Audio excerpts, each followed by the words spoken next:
If you like the story, you can support the author on Patreon. Link is in the description. Additionally, if you would like to request novels and access my Google Drive where I have 200 plus audiobooks, then you can join my Patreon. Link is also provided in the description. Chapter 1, Ninja Academy and Might Guy. On March 15th, in the 38th year of Konoha, a crowd had gathered in front of the bulletin board outside the Ninja Academy. Among them were students who had participated in the assessment and their parents. Hashida Shishi's eyes quickly scanned the list of names, and he finally let out a sigh of relief when he found his own. Though he had been confident about getting into the Konoha Ninja Academy, it wasn't until now, with the results confirmed, that he could truly relax. Passing the assessment meant that the only thing left between him and the academy was the submission of his enrollment documents after the entrance ceremony. Once those were submitted, he could officially start school on April 1st. As he mentally reviewed the process, Shishi's attention shifted to a tree in his mind. He called it the tag tree. At the moment, this tree was bare except for 2 leaves, which represented his tags. One leaf was 90% bathed in white light, with the remaining 10% still gray. Tag, student. Condition to obtain, become a student at the Ninja Academy. Effect, increases focus by 100% during the study/learning.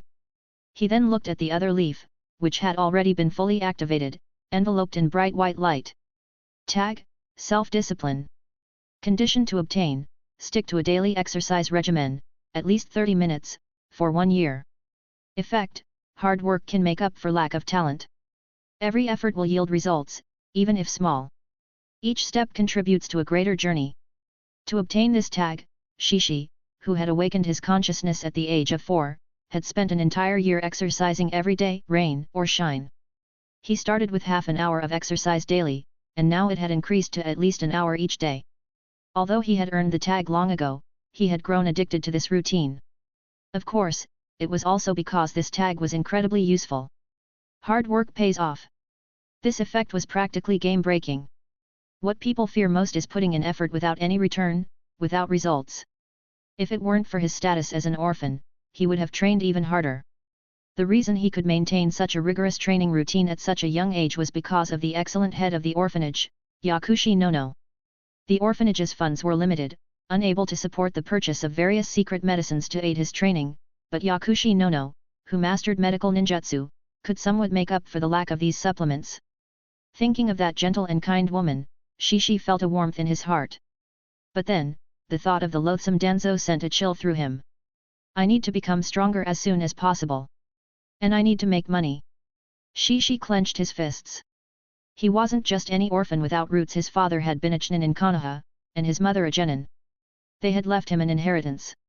Now that he had passed the assessment and was about to start at the Ninja Academy, he could finally claim his parents' inheritance and move out of the orphanage. However, the inheritance his parents left behind might not be much. Even with the village's stipend, living expenses wouldn't be an issue, but supporting his intense training might be difficult. But how could he make money? He was still so young. As Shishi pondered this, he suddenly heard crying beside him. My name's not there. It's not on the list at all, Dad. Keep looking, Guy. You gave it your all. Your hard work won't go unrewarded.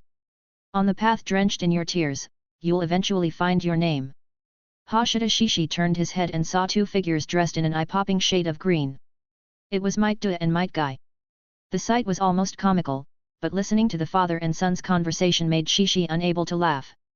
He then turned to observe the others around him, those who might be his future classmates. Rin Nohara? Kurane Yi. They all looked so young. He quickly withdrew his gaze to avoid any unwanted thoughts. Wait a second. Shishi noticed a white-haired boy with his hands in his pockets walking through the crowd. That guy's already acting cool at such a young age. How annoying. As the crowd gradually dispersed and Shishi was about to leave, he felt a sudden coolness in his mind. He then noticed that a new grey leaf had appeared on the tag tree. Shishi paused, surprised and delighted he had triggered a new tag. Tag, strong and sturdy. Condition to obtain, train alongside Might Guy for 100 consecutive days. Effect, strong and sturdy, brimming with energy. Recovery rate plus 100%, resistance to injury and illness plus 100%, Taijutsu talent plus 100%. Oh my! The 3 100% boosts made Shishi's breath catch. He had to get this tag. Shishi immediately changed his plan. Instead of leaving, he walked over to a nearby swing, sat down, and started swinging as he watched Might Do and Might Guy walk away. Before long, the father and son left, but Shishi remained, quietly waiting.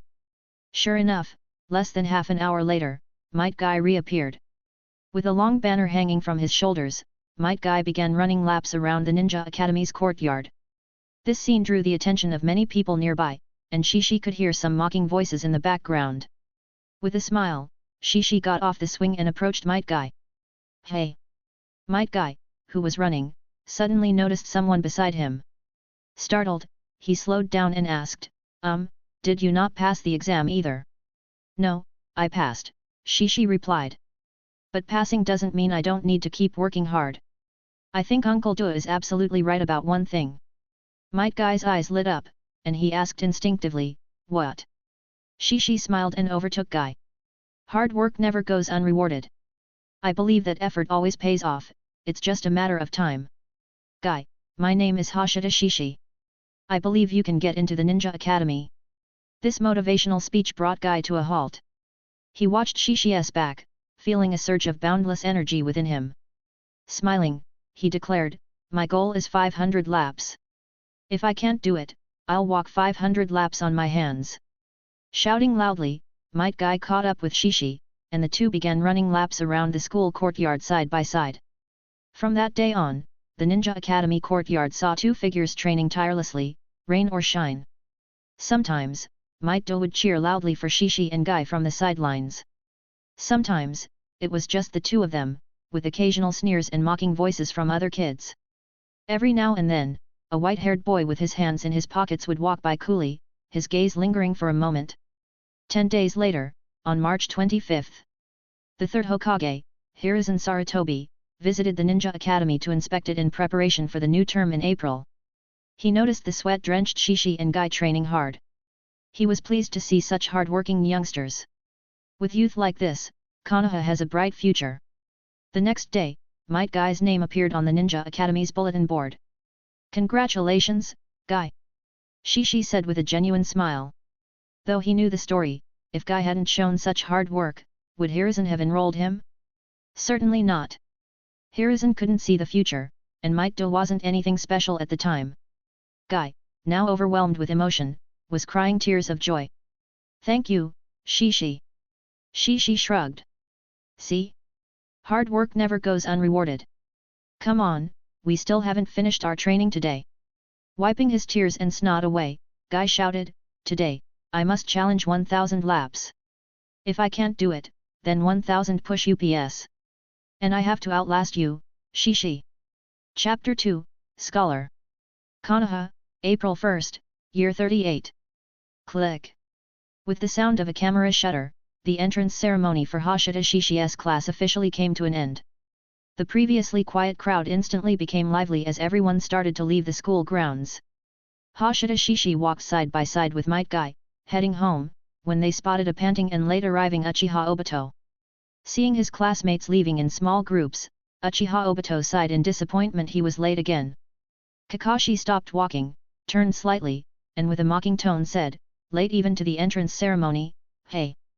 Uchiha Obito gritted his teeth and turned back, irritated by Kakashi's sarcastic remark. Shishi also stopped in his tracks, turning to watch the unfolding drama. Once upon a time, Uchiha Obito was the brightest among his friends, until Kakashi came along. Indeed, Uchiha Obito, Rin Nohara, and Kakashi had been familiar playmates even before starting school. Unlike Shishi, who had lived in an orphanage and whose playmates were other orphans. Hey, this is for you. Rin Nohara handed Obito a folder with a cheerful smile. I picked up your enrollment documents for you. Hey! Obito was momentarily stunned, then his face turned red with embarrassment. His irritation with Kakashi vanished instantly, replaced by a big smile. Thank you, Rin. What a memorable scene. Shishi thought to himself, then patted Might Guy on the shoulder. Let's go. Guy fell into step with Shishi, realizing only then what had just happened. Shishi, do you know them? Yeah. That white-haired guy is the son of the famous White Fang. I see. Looks like I've got another rival to deal with. He's really strong, we'll have to work extra hard. Of course. How about we double our training today? Oh. When Hashida Shishi returned home with Might Guy, he found that his previously unoccupied house had been thoroughly cleaned by Yakushi Nono, who had brought a few older orphans to help. In addition, Might Do had also lent a hand, taking on most of the dirty and tiring tasks.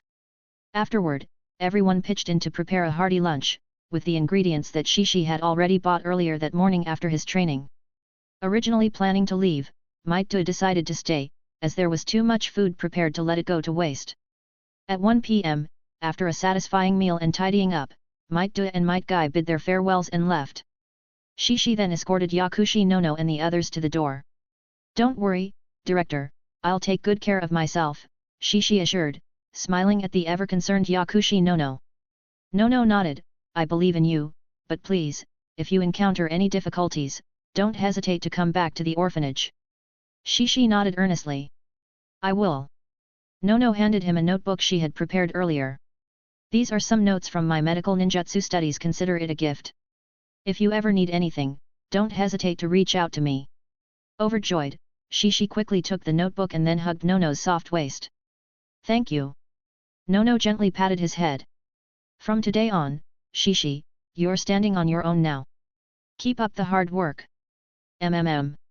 Shishi released her and watched as she walked away with a group of his former playmates. The wandering Miko/nun was still in her early 20s, young and yet to fully separate from Danzo's root organization. While at the orphanage, Shishi had noticed that Nono would often be absent for extended periods, indicating her continued involvement with Root. "Although I don't know the exact timeline, I do know that Kabuto Yakushi entered Konoha after the Third Ninja War, and certainly not until the later stages. Kabuto's assignments as a spy in various countries must have happened afterward. There's at least 10 years before that occurs." 10 years. Shishi withdrew his gaze and turned to close the door behind him. "In 10 years, I need to become a Jonin, or even achieve fame on par with the Three Sunin or the White Fang. And of course, there was another option: eliminate Danzo. That wasn't entirely out of the question. Over the next 10 years, Danzo, as the leader of Root, would frequently go on missions outside the village.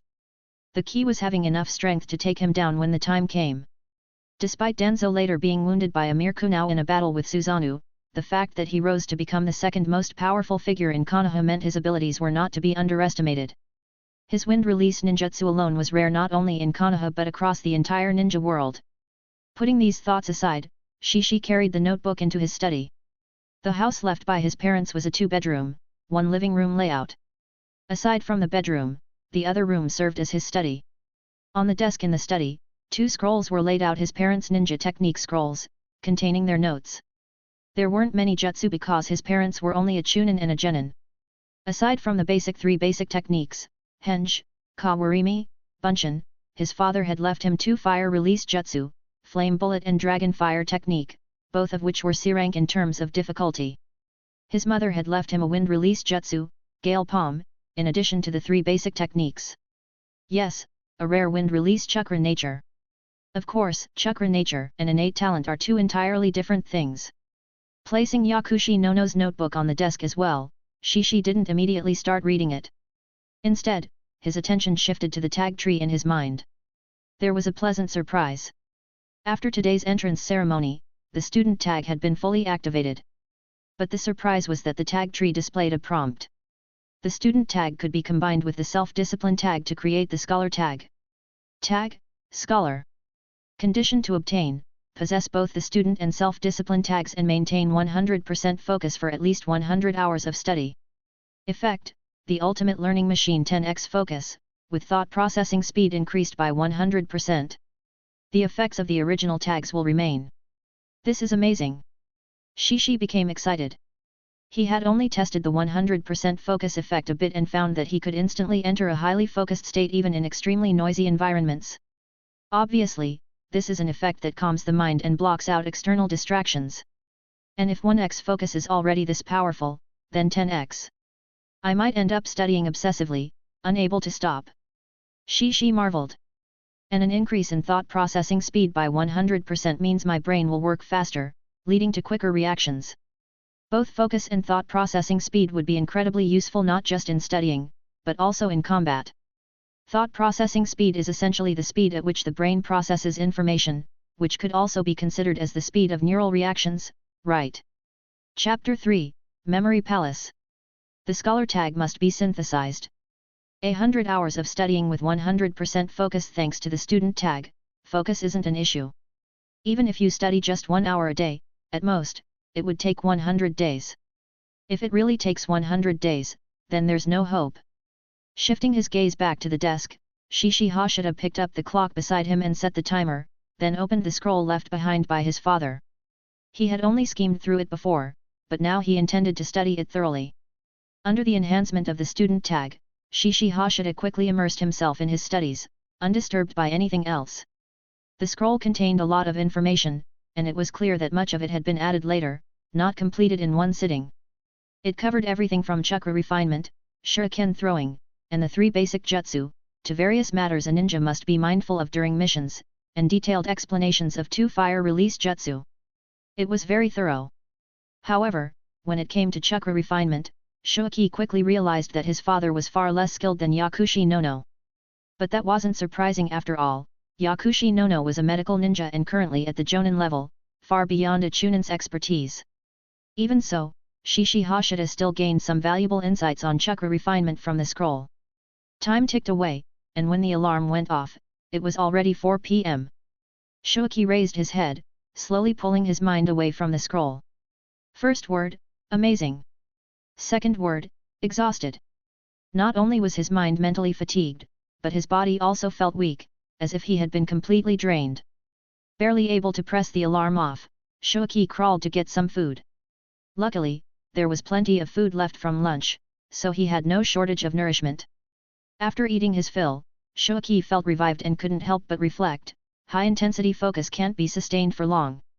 Just over 2 hours and I'm already worn out. My body is still too weak. Packing up 2 lunch boxes and 2 bottles of salt water, Shuaki finally left the house, strolling to digest his meal as he headed to meet up with Might Guy. In a small forest in Konoha, after reuniting with Guy, the two began their afternoon training. Running laps around the forest, running laps on their hands, push-ups, lateral jumps, straight punches, kicks, and finally sparring. After exhausting their stamina, the two lay on the grass, staring at the starry sky above, panting heavily. "You truly are my eternal rival, Shuaki." Guy suddenly grinned. Despite all the training and sparring, Shuaki had never fallen behind. Listening to Guy, Shuaki wanted to retort, "Kakashi is your eternal rival." But instead, he said, "Effort never goes unrewarded, Guy. When it comes to hard work, I'm not lagging behind you." He was a master of motivational speeches. Of course, Shuaki knew that while 99% effort was crucial, it was the remaining 1% of talent that truly determined one's height. That's why he was determined to obtain both the scholar tag and the strong and sturdy tag. And not just those, he needed to trigger more tags as well. How else could someone as ordinary as him ever hope to compare with a genius like Kakashi, challenge someone like Danzo, or stand against the Uchiha and Satsuki who seemed to cheat their way through life? After a brief rest, the two got up, pulled out their lunch boxes, and began devouring their food. All 3 lunch boxes were emptied in no time, and Might Guy even licked his clean. Teenage boys can eat a ton. The inheritance left by his parents, combined with the village's subsidy, was more than enough to cover Shuaki's basic needs.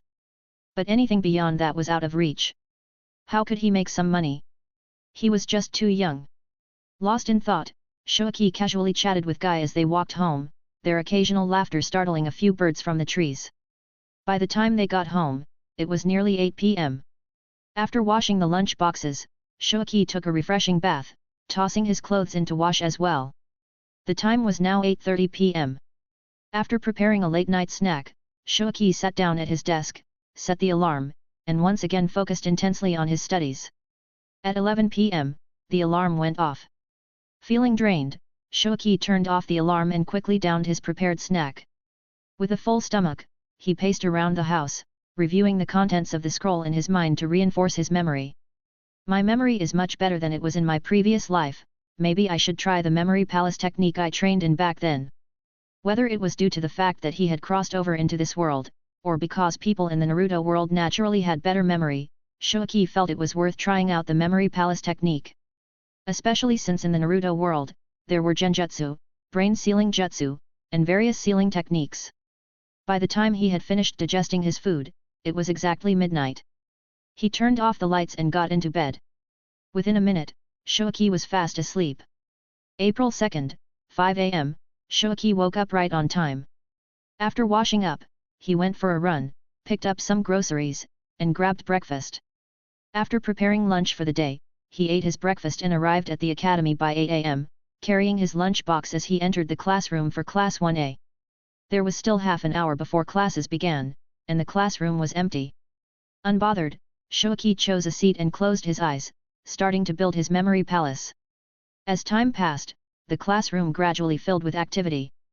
Kakashi Hatake, Rin Nohara, Kurane Ui, Asuma Sarutobi clinging to Kurane, Aoba Yamashiro, Ebisu, and several members from various ninja clans like the Inoshikacho Trio, the Shimura clan, the Uchiha clan, and the Hyuga clan all arrived. It was clear that Class 1A was an elite class. When Might Guy arrived in the classroom, Shoaki opened his eyes and saw Shizuan sitting beside him. "Hi, I'm Shizuan." She greeted him with a bit of baby fat still on her cheeks. Shoaki smiled warmly, "Hello, I'm Shishi Hashida. It seems Tsunade hasn't left the village yet." After chatting for a bit with Guy and Shizuan, the bell rang, and a young man in a green vest walked into the classroom. The classroom quickly quieted down as the young man scanned the room full of kids, smiling. "Hello everyone, I'm Kimura Kazuya, and from today on, I'll be your homeroom teacher. Now, let's all go together to pick up your textbooks." A group of students followed Kimura Kazuya out of the classroom to collect their textbooks, just as Obito Uchiha rushed in. Kakashi couldn't resist a jab, almost missed out on getting textbooks. Obito, frustrated, didn't have time to argue as Rin quickly urged him, "Obito, hurry and catch up." "Humph."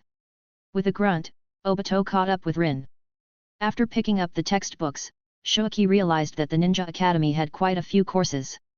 Chakra analysis, hand seals and chakra, secrecy and codes, traps and tracking, introduction to genjutsu, 3 basic jutsu, will of fire, Nindo, Konoha Chronicles, Ninja World, introduction to sealing, mathematics, mechanics, biology and poisons. There were as many as 20 courses in total, and although this was spread out over the 6 years of the academy, it was still a lot. Will of Fire and Nindo were basically ideology courses, while Konoha Chronicles and Ninja World were history classes. The rest were all specialized courses, including subjects like mathematics and mechanics, which Shoaki had never imagined would be part of the curriculum. Are these really useful? After thinking it over, Shoaki realized that courses like mathematics and mechanics would indeed be useful for ninjas who needed to be versatile, like mercenaries. Whether in combat, assassination, or espionage. Carrying a large stack of textbooks, Shoaki realized he needed to reassess his understanding of what it meant to be a ninja. Chapter 4, My Mind, Fast as Lightning. Ninja Academy, First Year Class 1. Kimura Kazuya was droning on about the key points of chakra refinement, but more than half of the students in the classroom were occupied with their own activities. Kimura Kazuya didn't mind this. He was well aware that many of the students who came from ninja clans or had ninja parents likely already knew how to refine chakra before even entering the academy. Shishi Hashida was one of the students not paying attention to the lecture. His chakra refinement had been taught by non-yakushi, so he had no issues with it. At the moment, he was memorizing his textbooks, mentally storing every word into the memory palace he had constructed in his mind. Of course, for many ninja-related subjects, memorizing alone wasn't enough. Take hand seals, for example. Remembering them was just the first step. The second step was to practice so that both hands could skillfully and accurately form the seals. The third step was to be able to channel chakra while forming the seals, since the purpose of the seals is to guide the chakra for more effective jutsu execution. Only when all 3 steps were mastered could one successfully perform a jutsu. As for the speed of forming seals, that required long hours of practice to develop muscle memory. While Shishi was filling his memory palace, he was also taking notes, making annotations, and leaving questions for himself. This was his version of a study session. Beside him, Shizuan wasn't paying attention to the lesson either. Already having a solid foundation, she found herself increasingly drawn to the focused and serious Shishi. Although Shishi didn't have the cold, aloof aura of someone like Kakashi, his clean and refined appearance, paired with his warm and gentle smile, made him quite appealing. but it was his current look of intense concentration that really caught Shizuan's eye. At noon, the bell rang, signaling the end of the last class of the morning. As soon as the teacher left, the classroom erupted as students scattered. Those who lived nearby headed home, while those who lived farther away stayed at school to eat the lunches they brought with them. Shishi Hashida and Might Guy were among the latter group. However, as they dug into their meals, a voice interrupted them. Shishi-kun, I have some spinach here. Would you like to try some? Both Shishi and Might Guy looked up. Seeing a slightly shy Shizuan, Shishi was a bit surprised but smiled and didn't refuse. Thank you, I won't be shy about it. So, what started as a meal for two became a meal for three, although Might Guy continued to eat on his own. Shizuan offered Shishi some of her food, and in return, Shishi reciprocated, Shizuan, this is beef I made myself. Try it. Hey! Amazing! Shizuan was stunned. She hadn't expected Shishi to be so skilled in cooking, she hadn't learned how to cook herself yet. She picked up a slice, finding it surprisingly tasty. As she watched Shishi devour his food with gusto, a wave of sympathy washed over her. Shishi-kun must have it really tough, living on his own. The meal lasted only 15 minutes, with Shishi even finishing the leftover half of Shizuan's brown rice. The time between lunch and 2 p.m. was designated as rest time, but Shishi didn't rest. He continued his studying and memorization. Might Guy was fast asleep beside him, while Shizuan, watching Shishi study so diligently, slowly drifted off to sleep herself. At 2 p.m., classes resumed, focusing on kunao throwing and combat training. It was during these classes that the differences among the students became apparent. Students like Kakashi, Asuma Sarutobi, Kurane Yui, and Shizuan, who either had parents teaching them or came from ninja clans, performed exceptionally well in both kunao throwing and combat training. In contrast, there was a clear divide between them and civilian students like Shishi Hashida and Might Guy. Shishi Hashida happened to be paired with Shizuan for sparring, and the result was a complete defeat. Kakashi was matched against Obito Uchiha, and to Shishi's surprise, Obito managed to hold his own against Kakashi in the first half of their match. The two exchanged blows with equal skill and precision. Is this the same dead last Obito I knew? Shishi realized he needed to reassess the characters he thought he knew so well. Among the students in Class 1, the most dazzling and admired by the girls was undoubtedly Kakashi. Obito Uchiha, filled with envy and jealousy, was burning with frustration so intense that even Shishi, from across the room, could feel it. There was a time when Obito was also popular among the girls, but now Kakashi had completely stolen the spotlight. Damn it! Watching the girls cheer for Kakashi, especially seeing Rin Nohara's eyes filled with admiration for him, Obito's fists clenched in anger. Next time, I'll definitely beat him down. Obito gritted his teeth in determination. At 5 p.m., the day's classes ended. Shishi and Might Guy headed to the small forest to continue their training. Only after exhausting themselves completely did they return home. Wash up, do the laundry, cook, eat. By 8 p.m., Shishi was back to studying. Whether for himself or for non-yakushi, he couldn't afford to slack off. The tag system had given him limitless potential, but filling that potential still required him to give 120% effort. At midnight, Shishi went to bed on time, ending another busy and fulfilling day. From this day forward, Shishi's life became extremely disciplined. He attended classes during the week and helped out at the orphanage on weekends, taking the opportunity to learn from non-yakushi. But whether it was a school day or the weekend, he never skipped his training with Might Guy.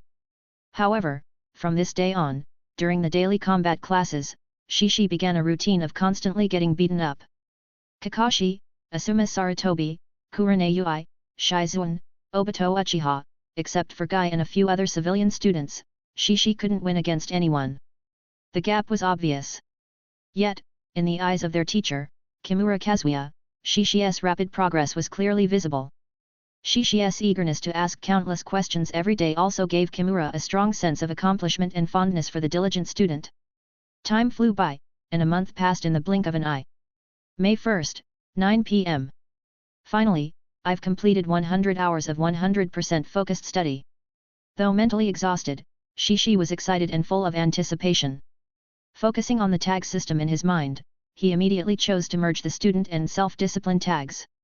A new tag, covered in a green glow, appeared on the tree of tags. Scholar. Tag effect, the ultimate study machine 10 times focus, with thought processing speed increased by 100%. The original tag's effects remain. As the tag's effects activated, Shishi immediately felt the difference. A mosquito flew by his face, and it seemed like its movements were slowed down. As expected, the increased thought processing speed means my brain processes information faster, resulting in what seems like dynamic vision. But it's not just dynamic vision, my overall thought processing speed has improved, not just my ability to process images. It also affects my brain's neural response time. Shishi immediately raised his hands to form seals. His speed had noticeably increased. But then Shishi frowned. Although my seal formation speed has improved, my hands aren't keeping up with my brain. Brain, I'm fast. Hands, I can't keep up. Chapter 5, Sakumo Hatake. Outside the Ninja Academy. It was a rare occasion that Sakumo Hatake came to pick up his son, Kakashi. His gaze, however, was unconsciously drawn to two other people. He asked, Kakashi, are those two also your classmates? Kakashi followed his father's line of sight and saw Shishi Hashida and Might Guy. After nearly 3 months as classmates, they had all become quite familiar with each other, especially with Shishi and Guy. Guy considered Kakashi his strongest rival and often dragged him into friendly competitions. Since Shishi and Guy were close friends, it was only natural that they also became friends. Of course, part of it was because Kakashi had already formed a strong impression of Guy even before joining the academy. This was because Sakumo Hatake had once told him that Guy had extraordinary talent and would become a formidable opponent. Yes, father, Kakashi replied.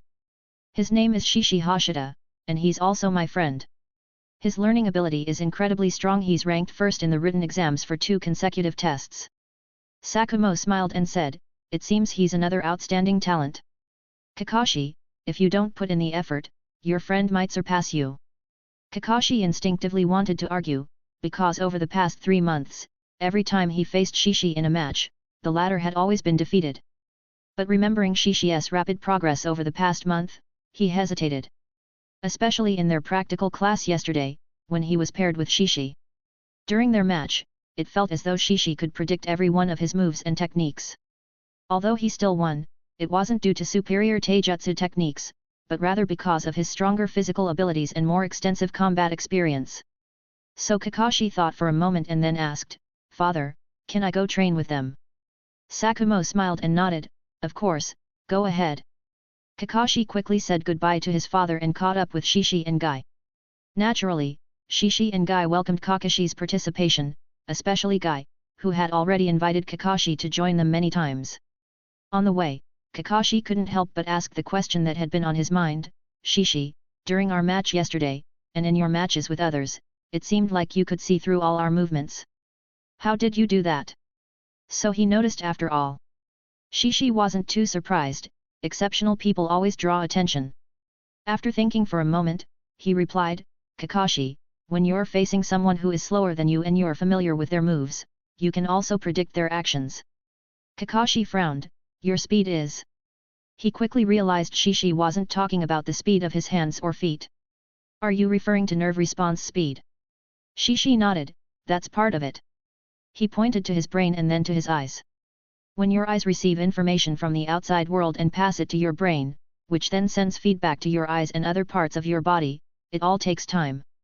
These can all be categorized as neural response speed. As it happens, my brain processes information faster, allowing me to quickly handle the data received by my eyes, hearing, smell, and touch, and then relay that information back to my eyes, hands, and feet. At the same time, I have a decent memory. I've created mental profiles for you, Kakashi, and for the other classmates, which makes me familiar with your fighting styles and techniques. When Shishi mentioned these profiles, he was actually referring to the way he had categorized and stored memories of battles with Kakashi and others in his memory palace. Although everyone was improving, when it came to Taijutsu duels, especially with someone like Kakashi who had been trained in family techniques from an early age, certain patterns had already been established. By combining his memory with his exceptional information processing speed, Shishi was able to read and anticipate Kakashi's and others' moves. Shishi also speculated that the dynamic vision of the Sharingan might not only be about seeing the opponent's chakra flow but could also involve speeding up the transmission of visual information to the brain. After hearing this explanation, Kakashi had a moment of realization. He recalled that the concept of neural response wasn't just covered in the biology and poisons textbook issued by the Ninja Academy, his father had also taught him about it. Through long-term training, increasing the speed of hand seals and forming muscle memory were actually ways of enhancing neural response speed. My father was right. A brain that processes information quickly is a unique talent Shishi possesses. Kakashi, with his keen insight, also noticed that Shishi seemed to have a unique technique related to memory. However, he didn't press further because prying into someone's secrets, especially a friend's, was highly impolite. When they reached the small forest, Might Guy immediately challenged Kakashi to a spirited battle. Watching the two of them go at it, dust flying everywhere, Shishi squinted and thought, they're going at it much harder than when they fight me. It seems I'm still far behind, I can't push Guy to his full potential. When it came to Taijutsu talent, Shishi knew he was far behind Kakashi and Guy. This was something he could clearly feel after training with Guy so often. If it weren't for the buffs provided by his tags, Guy would have left him far behind a long time ago. I wonder if the strong and sturdy tag, with its one-fold enhancement to Taijutsu talent, will allow me to catch up to Kakashi or even Guy. Shishi was full of anticipation. Because today was June 25th. Once today's training was over, the strong and sturdy tag would finally be activated. However, neither Shishi, nor the battling Guy and Kakashi, noticed that a pair of eyes was watching them from afar. Night, at the root base. The root leader, Danzo, still in his prime, looked at the report in his hand. So, he's from an orphanage, with both parents having died in battle. His exceptional qualities are merely a superior neural response and memory. The root ninja, responsible for scouting potential talents at the Ninja Academy, lowered his head and replied, "Yes, Lord Danzo. This Shishi Hashida has an exceptional learning ability, consistently ranking first in written exams, surpassing geniuses like Kakashi and many students from established ninja clans. His Taijutsu talent is average, but his superior neural response and memory give him a Sharingan-like ability to see through an opponent's moves and anticipate their actions. In addition, he has an extremely valuable trait, self-discipline. His self-discipline surpasses that of most adults. I believe that if someone like him were to be trained by root, he could be of great use." At the mention of the Sharingan, Danzo's eyes narrowed, and he began to take the matter more seriously. A Sharingan-like ability, combined with exceptional learning capabilities and terrifying self-discipline, these traits were indeed well suited for root. Danzo immediately issued an order, "Keep a close eye on this Shishi Hashida."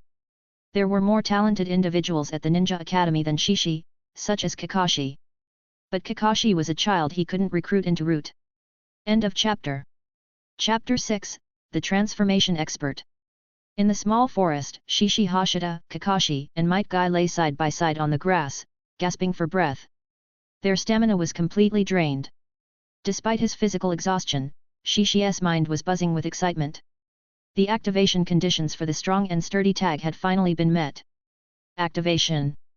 In Shishi's mind, the strong and sturdy tag fully lit up, glowing green. Immediately, he felt a mysterious power surge through his entire body. Perhaps because his stamina was depleted, he could distinctly feel his body rapidly recovering. Strong and sturdy, brimming with energy and vitality. Recovery rate increased by 100%, resistance to injuries and illness increased by 100%, and Taijutsu talent increased by 100%. While he hadn't experienced the other effects yet, just the doubled recovery rate alone made Shishi feel incredible. However, as his stamina returned, a strong wave of hunger swept over him. His stomach growled with urgency. It seems this recovery isn't coming from nowhere. The tag enhances my body's natural constitution. Understanding this, Shishi quickly got up, grabbed his bento, and began eating voraciously. Bringing a bento for training had already become a habit for him. Of course, the bento was store-bought, and he always brought two. High focus and high efficiency also meant high energy consumption. As he ate, the hunger subsided, and by the time he finished one bento, his body started to feel a warm, comforting sensation. So fast, could the increased recovery rate also mean my digestion has doubled? Shishi was pleased with this discovery but decided not to eat the second bento himself. Instead, he handed it to Kakashi, who hadn't brought food since his visit was spontaneous. Might Guy, like Shishi, had prepared a bento during lunch. Thanks. After thanking him, Kakashi accepted the bento and joined Might Guy in replenishing their energy. Meanwhile, Shishi got up and took a walk. The recovery effect was already evident, but it would take long-term training to assess the increased resistance to injury and illness. Then there was the 100% increase in Taijutsu talent. If his original talent level in Taijutsu was a 5, it would now be a 10. If his Taijutsu talent was 5, how high must Kakashi's be? And how high would Guy's be? At this moment, Shishi couldn't help but wish he had some kind of system that could quantify these abilities. But based on his memory, if he didn't consider the 8 gates, Kakashi's and Guy's performance in Taijutsu shouldn't differ too much. And the 8 gates? Kakashi could only open the 3rd gate. Could this secret technique be the true measure of one's Taijutsu talent? After digesting most of his food, Shishi was tempted to test the effects of his enhanced Taijutsu talent, but he restrained himself. Too much of a good thing can be harmful, and today's training had already been intense. The three packed up and headed home. Once at home, Shishi first cleaned up, washed his clothes, and then headed to the kitchen to prepare more food. His body, still signaling hunger, told him he needed more food to replenish and store energy. After eating until he was about 70% full, Shishi cleaned up and headed to his study. It was 9 p.m. Nighttime study session continues. That night, Shishi Hashira's study session resumed. This time, his focus was on one of the 3 basic jutsu, the transformation jutsu. After so many weeks since the start of school, their teacher, Kazuya Kimura, had finally taught the transformation jutsu, one of the 3 basic jutsu. Given the progress of their class, where all the students had already mastered the refinement of chakra, the timing for teaching ninjutsu was just right.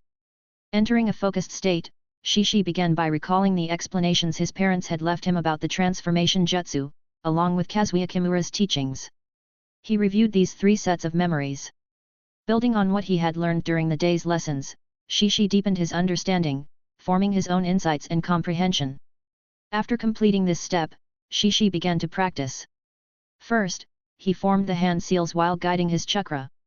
The hand seals for the transformation jutsu were already deeply ingrained in his memory.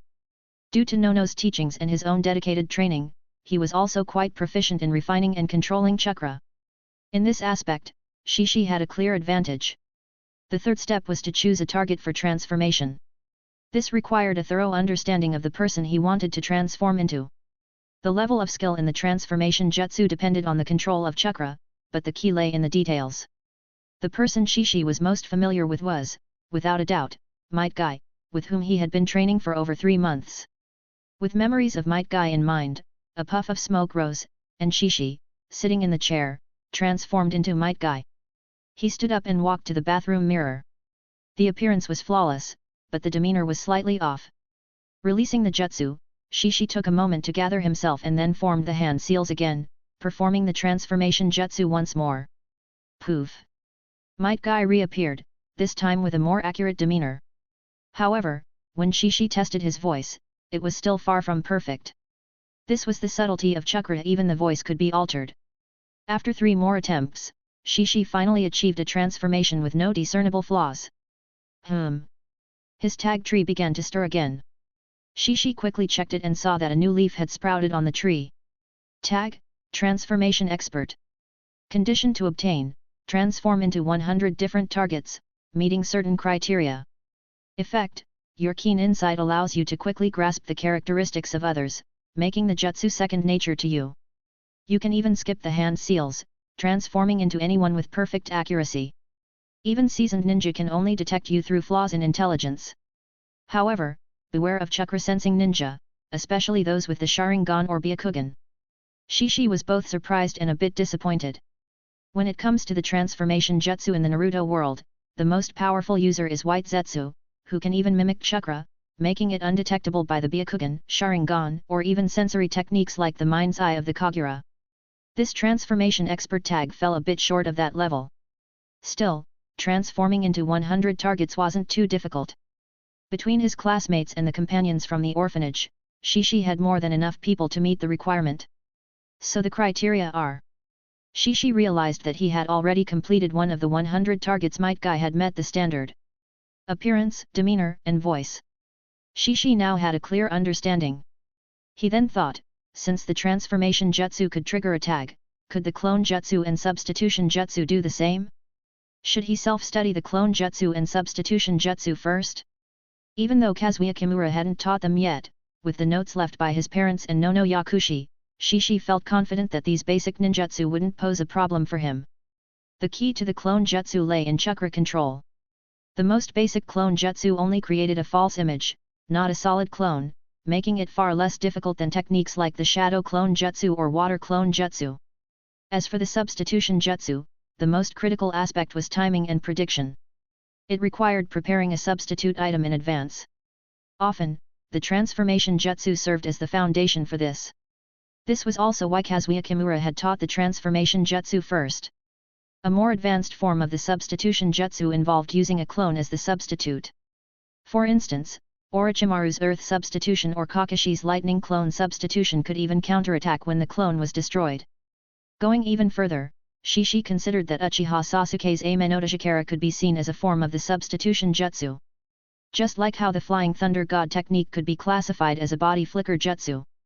End of chapter. Chapter 7, The Gap. Shishi Hashida ultimately decided not to alter his study plan to practice the clone jutsu and substitution jutsu first. The next morning, he woke up at 5 a.m., feeling more energized than ever before, no longer the fatigue that used to linger after staying up until midnight to study. Shishi felt invigorated, full of energy, and could clearly sense the extraordinary effects of the strong and sturdy tag. Moreover, he noticed another aspect of his recovery, his injuries. The swelling and redness from yesterday's training had completely disappeared. In the past, his recovery was never this fast. After breakfast, Shishi was the first to arrive in the classroom, followed shortly by Shizuan.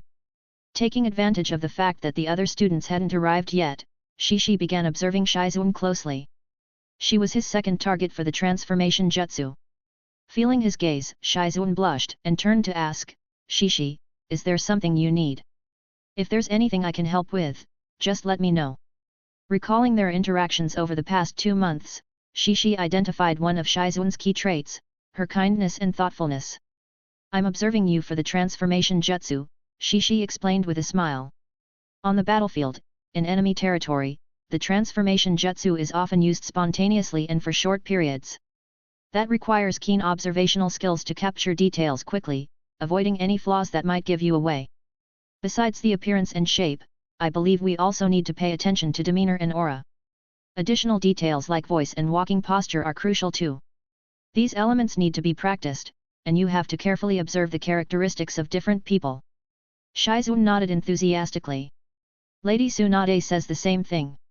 After finishing his observation, Shishi formed the hand seals and performed the transformation jutsu under Shizuan's watchful eyes.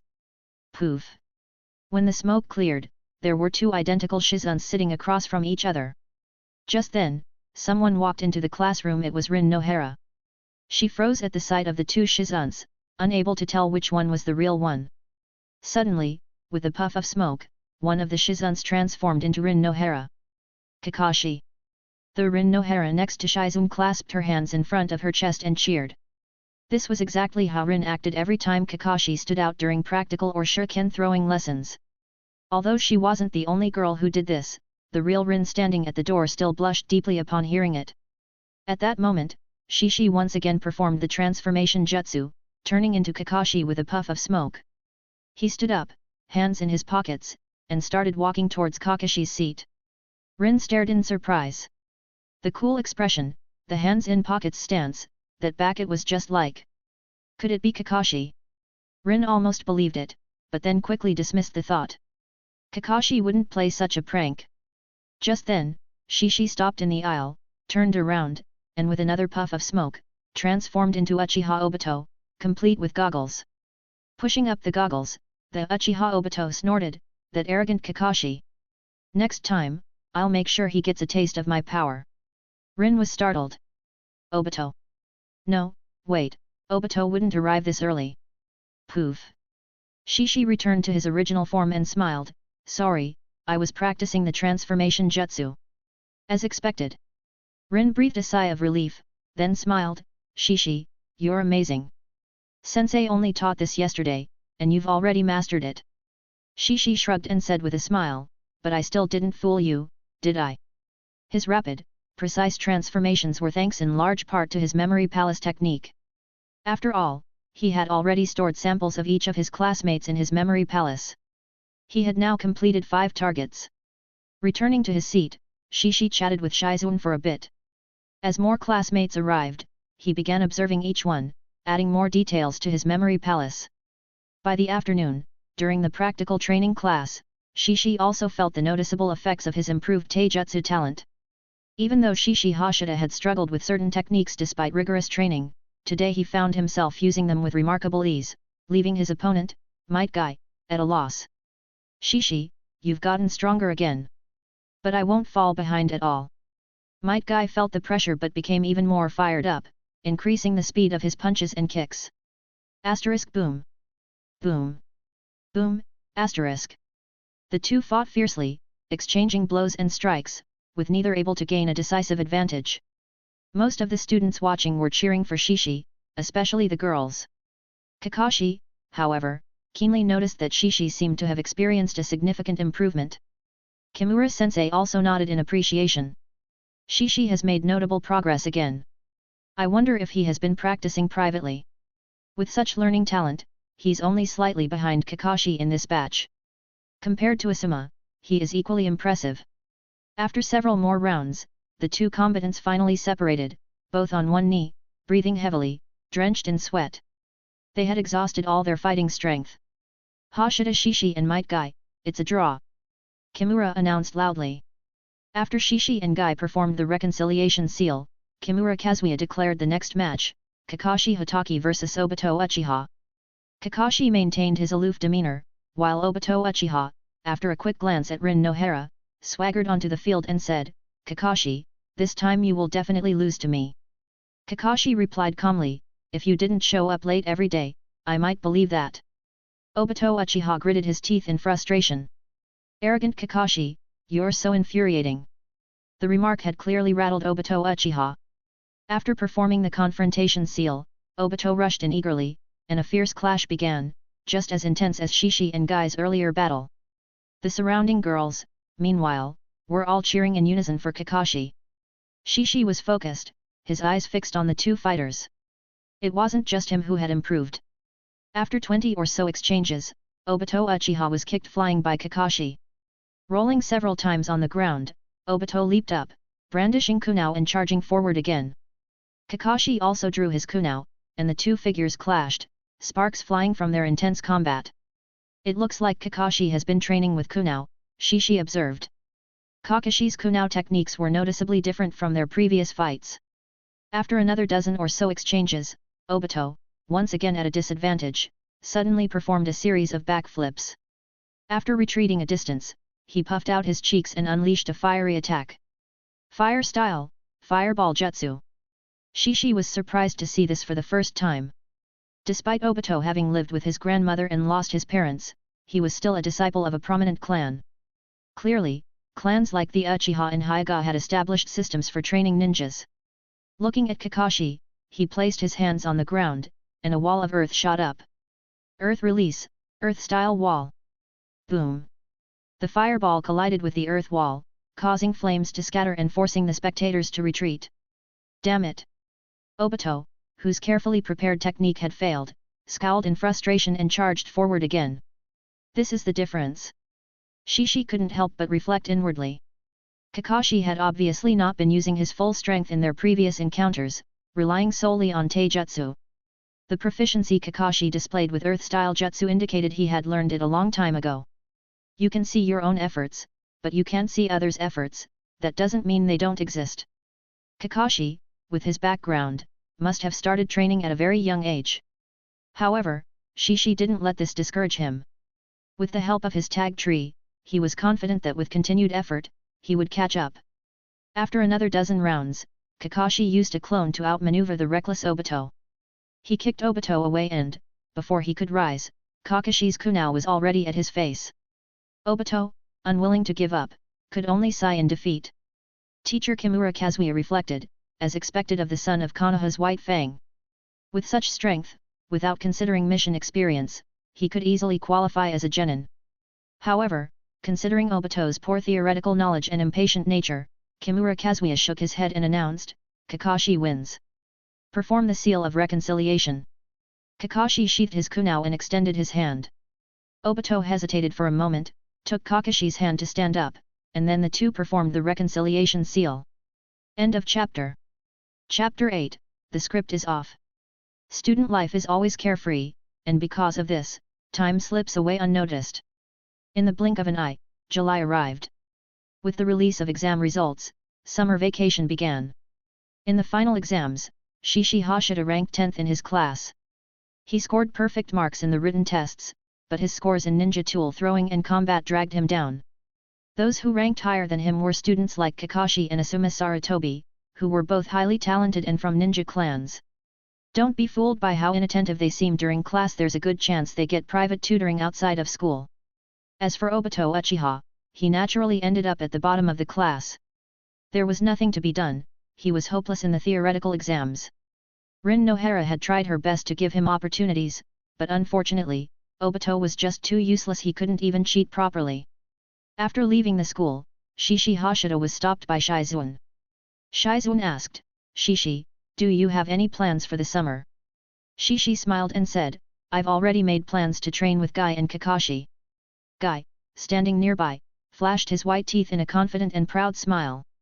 We've already set up a training schedule. We're calling it the summer operation. Shizuan, why don't you join us? He suggested. Shizuan looked at Shishi, her clear eyes showing a hint of anticipation. Is that okay? I hope I'm not too much trouble. Shishi immediately smiled and nodded. Of course, you're more than welcome. Starting tomorrow, we'll meet outside the school at 9 a.m. And, it'd be best to bring lunch with you. Shizuan quickly nodded. Got it. I'll be there on time, see you tomorrow then. See you tomorrow. Shishi and Guy said in unison. Waving goodbye, Shizuan walked away with a cheerful bounce in her step. Shishi thought to himself that having a pretty girl join their training might not be so bad. It could help avoid getting too tired of the same scenery. Should I invite Kurenai, Rin Nohara, and the others as well? Shishi pondered, rubbing his chin. But then he quickly shook his head, dismissing the idea. Forget it, women will only distract me from my training. Let's go, Guy. Today's training officially begins. Shishi called out. Might Guy grinned widely. Shishi, let's have a race and see who gets there first. Just then, Kakashi appeared. I'll give the signal. Shishi immediately dropped into a starting stance. No problem. Guy also got ready. Behind them, Kakashi took on the role of referee. 1, 2, 3, go. As soon as the words left Kakashi's mouth, Shishi burst into motion. His legs powered forward, kicking up a burst of air as he shot ahead. Guy was a split second slower to react, but he quickly caught up, his explosive power surpassing Shishi's. In an instant, he was neck and neck with Shishi. The two of them leaped and dashed through the streets and across rooftops, racing at top speed toward the training ground. Kakashi followed behind, his eyes locked on the two in front as he silently analyzed the situation. Their reaction speed is incredible, and they're both still improving. But Shishi's explosive power doesn't match Guy's. At this point, Guy had overtaken Shishi. But just as they were about to reach the destination, Kakashi's eyes narrowed. Guy's speed had started to drop, and Shishi overtook him. Was he holding back? Kakashi quickened his pace. No, Guy's speed is decreasing because he's running out of stamina. Shishi may have been overtaken earlier, but his speed hasn't changed. His stamina shouldn't be better than Guy's, so, is it his recovery ability? Studying and analyzing others, this was something Kakashi had learned from Shishi Hashida. Soon, the three of them arrived at the training ground one after another. Might Guy bent over, panting heavily, but still gave Shishi Hashida a thumbs up. As expected of you, Shishi. Shishi, also slightly out of breath, smiled. I just managed my stamina better. If it weren't for the buff from the strong and sturdy tag, he would have lost just now. Guy's training regimen was more intense than his own. After all, Shishi still had to spend time studying other subjects, while Guy focused solely on Taijutsu. In this situation, Guy's progress was clearly greater than his. With faster recovery and better stamina management, Shishi was able to secure a slight advantage over Guy. Talent and hard work, what can compare? Of course, having a cheat. Dash. Shishi Hashira's summer vacation started with a race.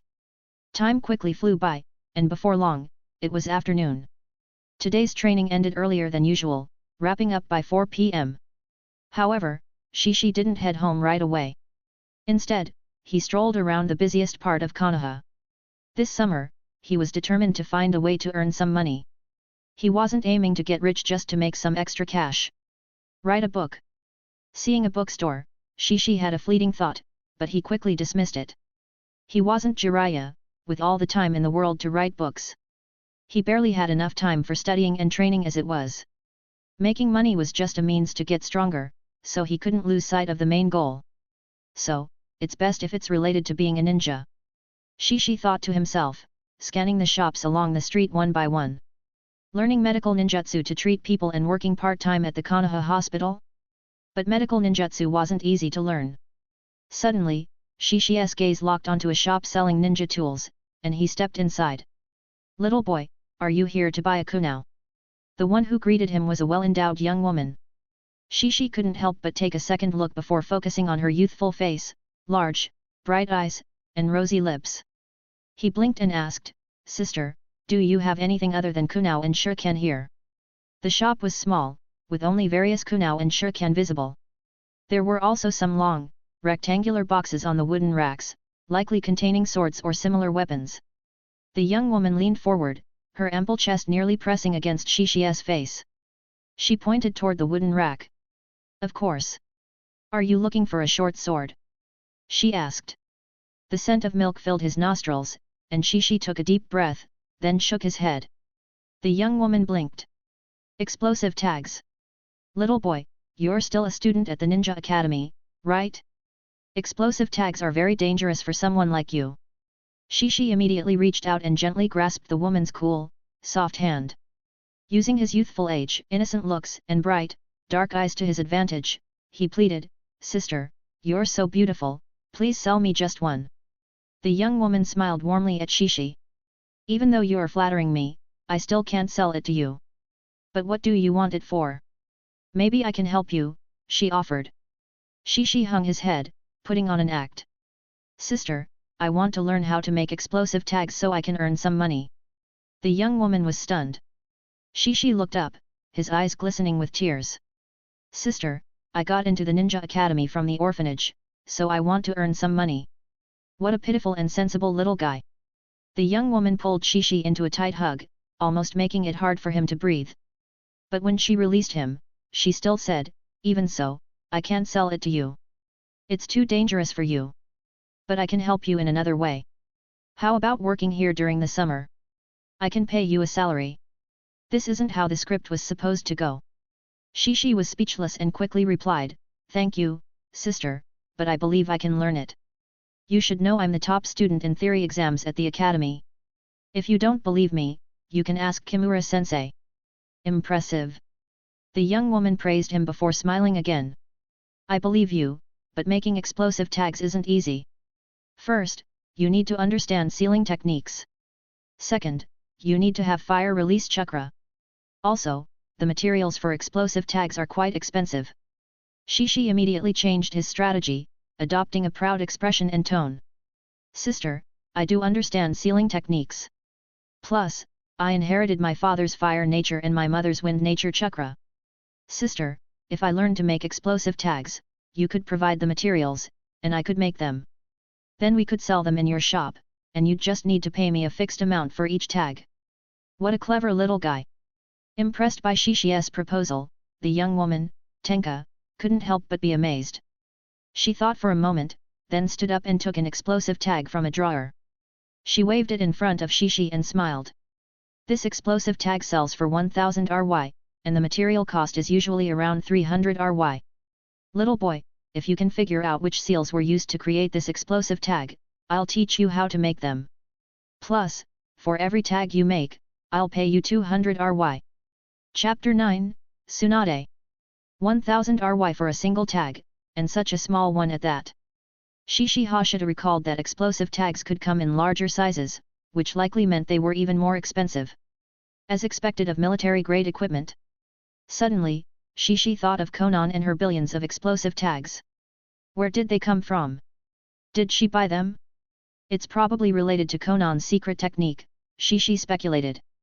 The money Kakuzu earned was probably used by Konan to purchase paper or the materials to make it. The paper that could carry ninjutsu and chakra clearly wasn't ordinary paper. Just like the unique chakra conductive metals in the ninja world. It seems I'll need to adjust my summer plans. Shishi had already made up his mind. A reward of 200 RY per tag, this was definitely money he could earn. And when he said earlier that he had fire and wind nature chakra, he wasn't lying, he had tested it with chakra paper before. Taking the explosive tag in his hand, Shishi immediately got serious, focusing on the tag. In the center of the paper was the kanji for explosion, surrounded by a complex array of seals. To the untrained eye, these seals would look like random scribbles without much pattern. But for Shishi, who had self-studied all the basic sealing scripts and memorized them, it was different. These seals were full of elegance and had a unique order. However, what seemed like simple seals actually contained a lot of information. The base of the sealing script seems straightforward, but it's actually a condensed version, Shishi mused, slightly furrowing his brows. Reverse engineering the completed explosive tag to deduce the full, non-simplified formula was challenging. But it wasn't impossible. The process mainly involved two aspects, sealing and fire release. Although Shishi hadn't formally learned sealing techniques, their foundation was essentially the sealing scripts. The Academy's textbooks listed the 9 most common basic sealing scripts. Likewise, examples of fire release seals were also provided. Moreover, activating an explosive tag was simple. The hand sign required was the right half of the ram sign. Shishi knew this well from watching Uchiha Obito. The fireball jutsu involved 6 hand signs, and the second one was the ram sign. Additionally, the first hand sign for his father's fire release, flame bullet technique was also the ram sign. Fully focused, Shishi analyzed the tag, retrieving a wealth of knowledge from his memory palace. After a moment, Shishi reached into his backpack, pulled out some paper and a pen, and quickly began sketching seals under Tenka's astonished gaze. Amazing, truly amazing. Tenka covered her mouth to stifle a gasp of surprise. However, as Shishi neared completion, she let out a sigh of relief. Thankfully, it wasn't perfect. But it was still incredibly impressive. This little boy wasn't lying, he was a remarkable genius. Konoha might produce many geniuses, but he was still astonishing. At that moment, Shishi tore off the sheet filled with seals and began forming hand signs at lightning speed. Wait! Tenka cried out, but it was too late to stop him. Shishi completed the hand signs and pressed his right palm onto the paper covered in seals, which he had placed on the floor. The next moment, as chakra flowed into the paper, the tadpole-like seals seemed to come to life. They quickly moved and gathered, centering around Shishi Hashida's palm, arranging themselves in a circular pattern. Careful! Tenka shouted, grabbing Shishi and pulling him into her arms as she swiftly leaped onto the counter. In the following instant, the paper seal emitted a soft hiss and spontaneously ignited without any external fire. Holding Shishi on the counter, Tenka had already prepared a ninjutsu scroll in her left hand, which turned out to be a water release scroll. Seeing the paper ignite naturally without an explosion, she refrained from activating the water release sealed within the scroll and let out a long breath of relief. If it had exploded, that would have been trouble. After storing the ninjutsu scroll away, Tenka set Shishi down from her embrace. Shishi was panting heavily, but more from being squeezed too tightly than from exertion. Before Tenka could speak, he quickly said, "Sister, I didn't inject too much chakra, it wouldn't have exploded. Even if it had, the explosion would have been no more dangerous than a firecracker." He wasn't about to risk his life over something like this. Tenka blushed slightly and flicked Shishi's forehead, retorting, "Still, you shouldn't do that. It's very dangerous." She set him down from the counter, and as she watched him rub his forehead, she chuckled. "Well, even though your seals had some mistakes, they were still very impressive. So, I've decided to hire you." Shishi was overjoyed, immediately bowing, "Thank you, sis. I won't let you down." Tenka smiled warmly, then asked, "By the way, little boy, shouldn't you tell me your name?" Shishi quickly replied, "Hashida Shishi. You can just call me Shishi." Half an hour later, Shishi walked out of the shop, muttering to himself, "Tenka. Could she be related to Tenten?" Just earlier, he had received the full explosive tag seals and the sealing formulas from Tenka, along with an agreement to visit every afternoon to learn how to make explosive tags. The shop, Tenka's shop, would cover the cost of materials. Yes, the shop was called Tenka's shop. Glancing back at the shop's sign, Shishi quickened his pace to head home. Upon arriving home, after freshening up, Shishi didn't immediately prepare dinner. Instead, he went to his study to revise his summer plans. According to his original plan, he intended to complete water walking, tree climbing, and cliff climbing training during the summer. But that was only part of the chakra control training, with the ultimate goal being the medical ninjutsu left to him by non-Yakushi. Additionally, he planned to master the clone and substitution techniques. Next, he intended to familiarize himself with the layout of the entire Konoha village, embedding it into his memory palace as the primary structure. Finally, he aimed to learn at least one medical ninjutsu. However, due to the explosive tags, Shishi now felt it was necessary to first master a fire release ninjutsu. This would allow him to better utilize the fire nature chakra transformation. In fact, after today's experiment with the explosive tag, Shishi was already somewhat confident about the fire release, flame bullet jutsu. But learning and becoming proficient in a technique were two different things. The next day, at 9 a.m., Shishi, Guy, Kakashi, and Shizune gathered with their backpacks and set off towards the village's training grounds. Their destination was a location beside a mountain with a river running through it. Tree climbing, water walking, cliff climbing, this place was perfect for all these training activities. And during breaks, they could even catch fish to grill. After reaching the spot and resting briefly, the four of them began their training. Shishi, Guy, and Shizune all started with water walking, while Kakashi went straight to cliff climbing. It was clear that Kakashi had already completed his tree climbing and water walking training. However, not far away, in the nearby forest, a figure was observing them. Tsunade stood with her arms crossed, scrutinizing Shishi Hashida, then scoffed, "This brat doesn't seem all that special." Shizune had mentioned Shishi's name multiple times, and now that they were training together, even though Kakashi, the son of the White Fang, was present, Tsunade still decided to take a look. Seeing Shishi and the others quietly focused on their training, Tsunade was about to leave, but just as she moved, she paused, frowning slightly as she looked toward a certain part of the forest. Anbu. Root. Tsunade turned back to the group training by the river, her thoughts becoming clear. Danzo, that bastard, humph. With a cold snort, Tsunade's figure vanished from the spot. End of chapter. Chapter 10, He's coming. The morning passed quickly. After a short break following lunch, Shishi balanced himself on a tree branch, hanging upside down, hands clasped together, refining his chakra. This was another method to train chakra control. After maintaining this position for half an hour, he dropped to the ground, took a sip of salted water, and headed towards the river. Shizune and Guy were still practicing water walking, but Shishi had already mastered it by the end of the morning. Now standing by the river, he took a moment to prepare, then suddenly formed hand seals. Fire release, flame bullet. Shishi opened his mouth, releasing a stream of fire that extended over 3 meters across the river's surface. The flames gathered, swelling, and forming a fireball. With a boom, the half-meter-wide flame bullet erupted, sending up waves and steam. Amazing! Shizune exclaimed from the water's surface. Guy grinned, baring his teeth. Impressive as always, Shishi. You learned a fire release jutsu so quickly. Wait. Suddenly, Guy flailed wildly before toppling into the river. By the riverbank, Shishi quietly reflected, the chakra output wasn't fast or stable enough. And it wasn't concentrated enough either. The more condensed the chakra, the stronger the explosive force, and the faster the flame extends, which means quicker attack speed. After reviewing his performance, Shishi turned his attention to the tag tree in his mind. There was a new tag. As expected.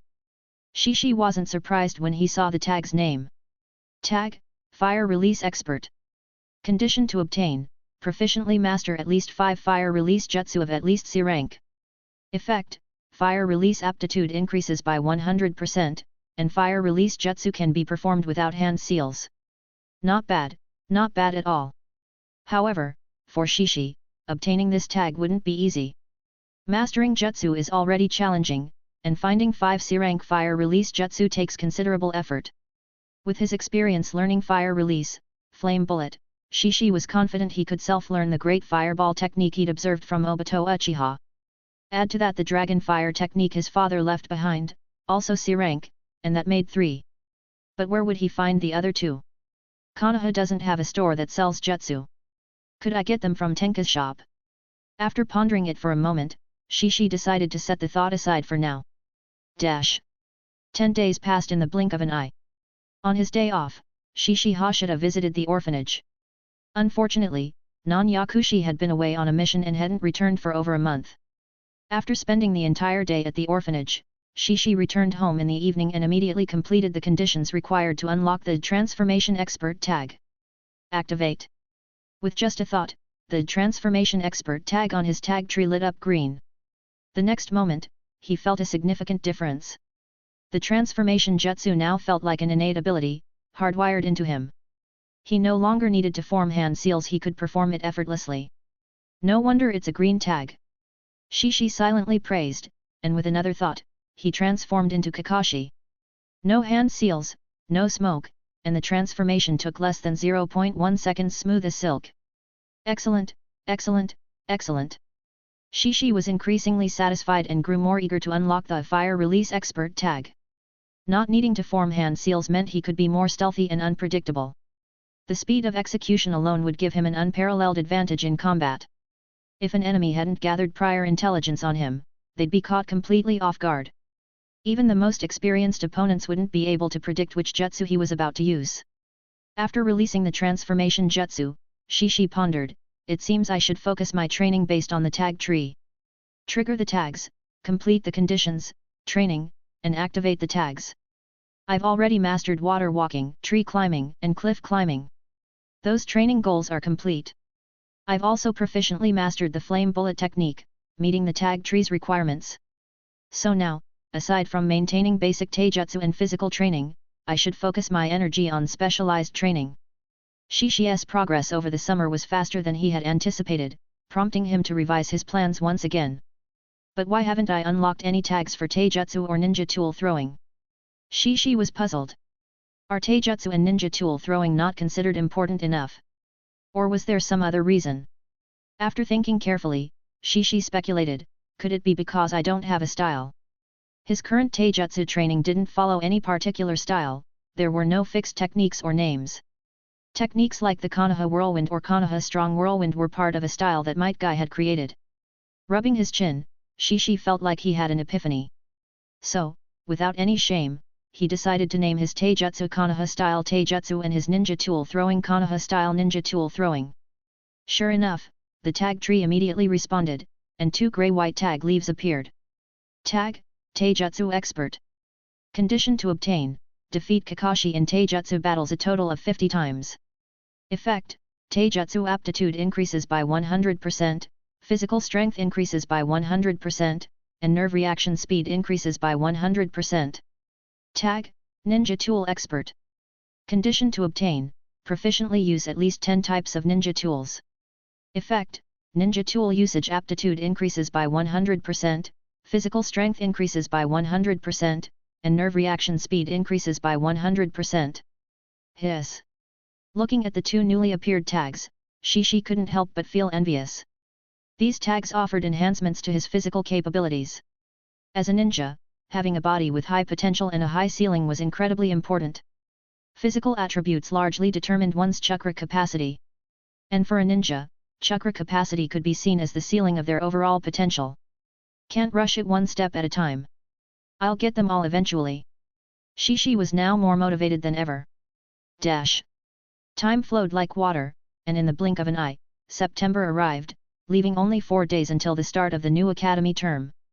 Shishi Hashida and his friends officially concluded their summer operation, reserving the remaining 4 days as a vacation. Shishi decided to spend all 4 days at the Tenka's shop, fully dedicating himself to making explosive tags. Yes, he had completely mastered the art of making explosive tags. However, with his current chakra reserves, he could only create a maximum of 3 tags in a row before needing to rest and recover his strength. Root base. Once again, Danzo received a report on Shishi Hashida. Compared to the last one, it contained a lot more information. He had proficiently mastered the 3 basic justice, fire release, flame bullet, and fire release, great fireball jutsu, likely learned by observing the hand signs from Uchiha Obito. His transformation jutsu seemed to require no hand signs. He had also begun to grasp medical ninjutsu, specifically, basic healing jutsu. He could now independently produce explosive tags. After Danzo finished reading the report, the root ninja in charge of monitoring Shishi said, "Lord Danzo, the academy is about to start. With Shishi Hashida's current skills, he's bound to make a big impression in the new term, catching the attention of the 3rd Hokage." In fact, Shishi had already caught the eye of the 3rd Hokage, Hiruzen Sarutobi. After all, Sarutobi was the principal of the academy, and Shishi's consistent perfect scores in theory exams hadn't gone unnoticed. However, Danzo understood the underlying message from his subordinate. Sarutobi's knowledge of Shishi couldn't match their own. Once Shishi began to shine, it would be much harder for the root to recruit him without Hiruzen intervening. Danzo's gaze darkened, and after a moment, he said, "Then let's pay him a visit tonight." Chapter 11, Reporting. As night fell, Shishi Hashida dragged his tired body back home.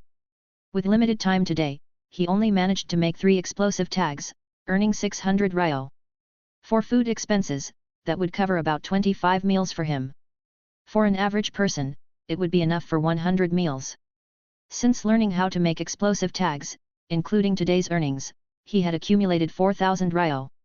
Just 4 more days of hard work, and then I can go on a shopping spree and buy several types of ninja tools, Shishi silently planned. But as soon as he opened the door and entered his house, he sensed something was off. "Who's there?" Shishi shouted softly, preparing to retreat. But before he could move, a terrifying force pressed down on his shoulder, immobilizing him. A large man appeared behind him. "Don't be afraid. We're from the root. Lord Danzo wants to see you," said a figure in a fox mask standing by the entrance. Shishi's heart sank, but he also felt a slight sense of relief. At least they weren't here to kill him. The hand on his shoulder released its grip, and Shishi stepped forward. Why would Danzo want to see him? Was it because of head non-Yakushi? Or because of his own abilities? Had he been under surveillance for a long time? How should he respond? Should he act naive or like a genius? In an instant, a flurry of thoughts raced through Shishi's mind. As he crossed the threshold, he saw Danzo sitting on the sofa in his living room. Danzo's right eye was covered with a bandage, but his right hand appeared normal, without any bandages. "Lord Danzo." Shishi greeted him calmly with a bow. Danzo looked at Shishi, a hint of appreciation in his eyes, and said, "You're very talented. The Ninja Academy is no longer suitable for you. The root is where you truly belong, where your potential can be fully realized, allowing your talents to serve Konoha better. You can become a hero who protects the village." Shishi bowed again, saying, "I'm deeply grateful for your high regard, Lord Danzo. If the 3rd Hokage allows it, I would be honored to serve you and join the root. After all, the elite level of the root is second to none in Konoha." Danzo's gaze sharpened. "It seems non-Yakushi has taught you well. You're very clever. But you don't need to worry about Hiruzen.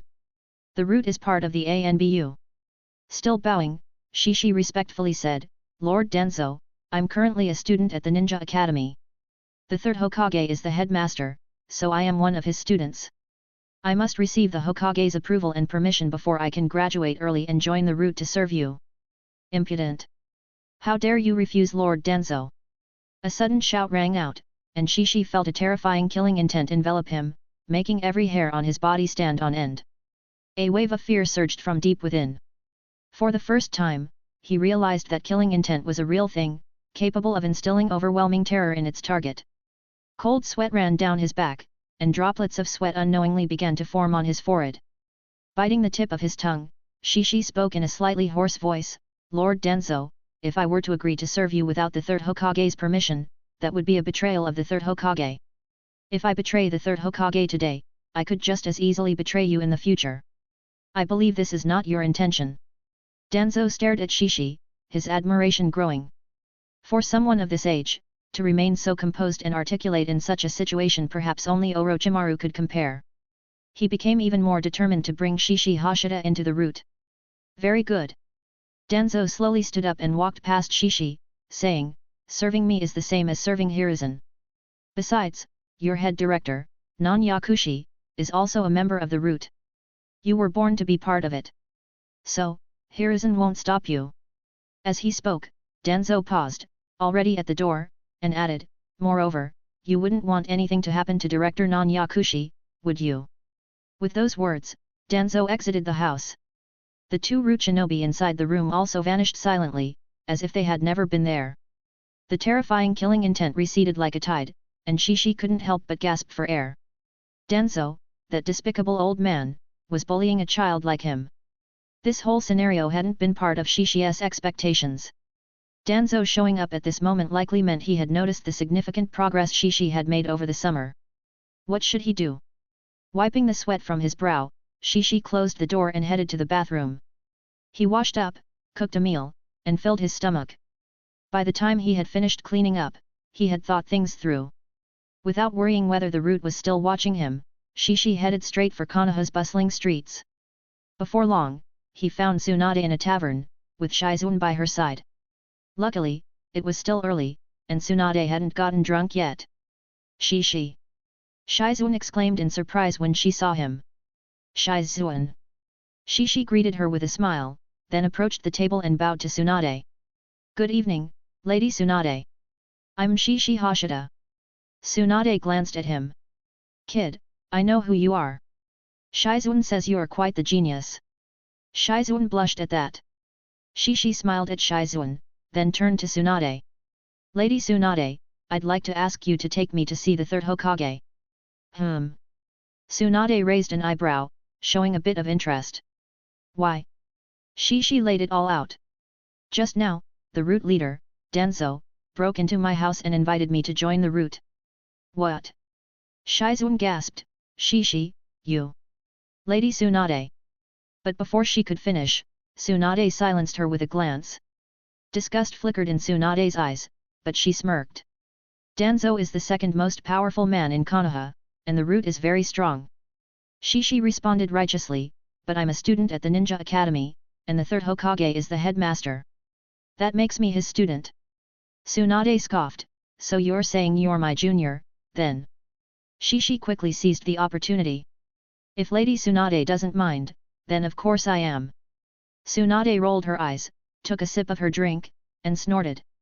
You're right. You're a student at the academy, and if you don't want to, Danzo won't be able to do anything to you. Don't worry, if Danzo tries to take you, the old man won't let it happen. Shishi quickly added, but Danzo threatened me with the orphanage and Director Non-Yakushi. Tsunade's hand, which was holding her cup, paused. Her mood took a nosedive. She usually turned a blind eye to Danzo's dirty deeds, but when they were shoved in her face like a pile of filth, it was too revolting to ignore. Setting her cup down, Tsunade's expression finally grew serious. Beside her, Shizune watched Shishi with deep concern, clearly wanting to say something to Tsunade but holding back. Looking at Shishi, Tsunade asked, what do you plan to do once you see the old man? Shishi blinked and replied, Lady Tsunade, I'm still just a first-year student at the Ninja Academy, not even 6 years old yet. My parents died for Konoha, so as the Hokage and headmaster of the academy, the third Hokage is like a guardian to me. Now that I'm being bullied, shouldn't I report it to my guardian? And shouldn't the third Hokage stand up for me? What's the best trick a child has? Tattling. Telling an adult. Chapter 12, Shameful Betrayal. Tsunade was momentarily stunned by Shishi Hashida's words. She then took a closer look at the little boy in front of her. Yes, after all, he was just a kid, not even 6 years old. His mature thinking and way of speaking almost made her overlook his age and identity. Interesting. Tsunade smiled and then stood up. In that case, let's go. Thank you, Lady Tsunade. Shishi quickly expressed his gratitude, quietly letting out a sigh of relief. When he had first sought a solution, his initial thought was to find Kakashi and seek help through Sakumohotaki. But he quickly dismissed the idea. The name of Konoha's White Fang was very prominent, and his strength was formidable, even surpassing that of the Sunin. In Konoha, he was subtly considered the strongest after the third Hokage, Hiruzen Sarutobi.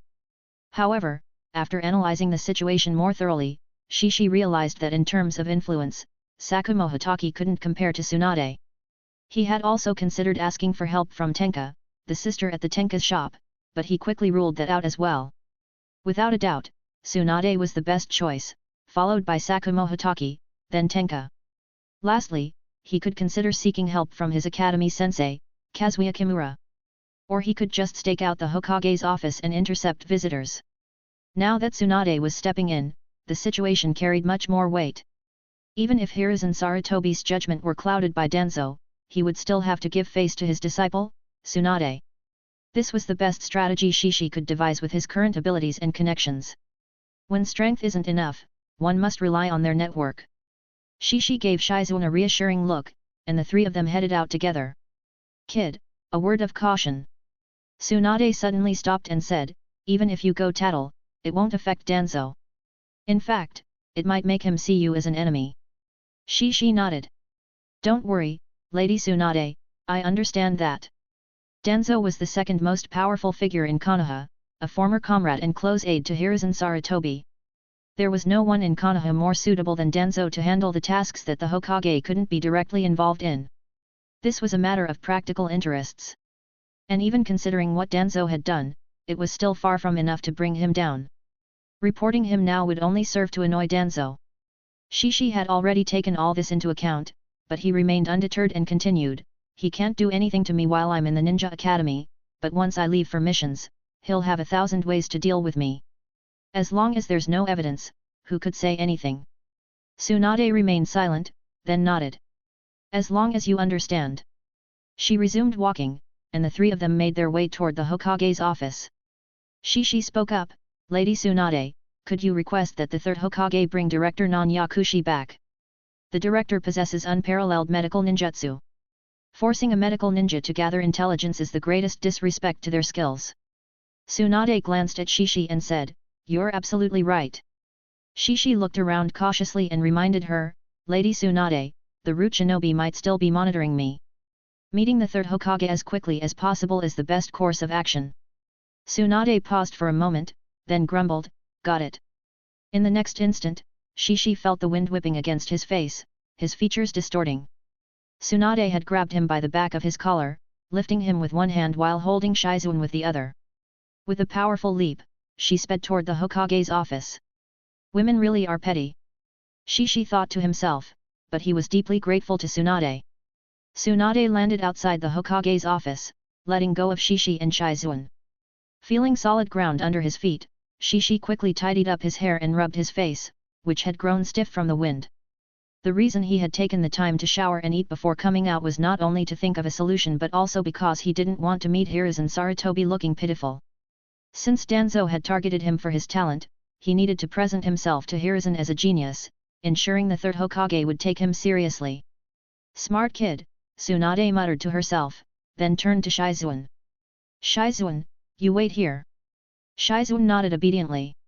"Yes, Lady Tsunade." Shishi flashed Shizuan a warm smile and nodded before following Tsunade into the Hokage's office. At the same time, in the root base, Danzo had just received the news. He was stunned, his expression darkening. What a wicked and cunning little brat. Danzo stood up and walked out. He wasn't afraid of Shishi's complaints, but he couldn't allow such a cunning child to spout nonsense unchecked. In the Hokage's office, Tsunade didn't bother knocking and walked right in with Shishi, which didn't surprise Hiruzen Sarutobi at all. He was used to it by now. As soon as Tsunade had arrived downstairs, an Anbu ninja had reported her presence to Hiruzen. Given his keen observation, it wasn't difficult for him to deduce that Tsunade was here because of Shishi. After all, Shizuan hadn't come upstairs. "Old man, this kid wants to see you," Tsunade said, not bothering to explain further, and then stood aside to watch. Shishi quickly bowed in greeting. "Lord Third Hokage." "Shishi." Hiruzen greeted him warmly. "It's late. Is there something important you need to discuss?" Shishi straightened up and said, "Just now, Lord Danzo tried to recruit me into the route." Hiruzen took a puff from his pipe, exhaling smoke that partially obscured his face. "I see.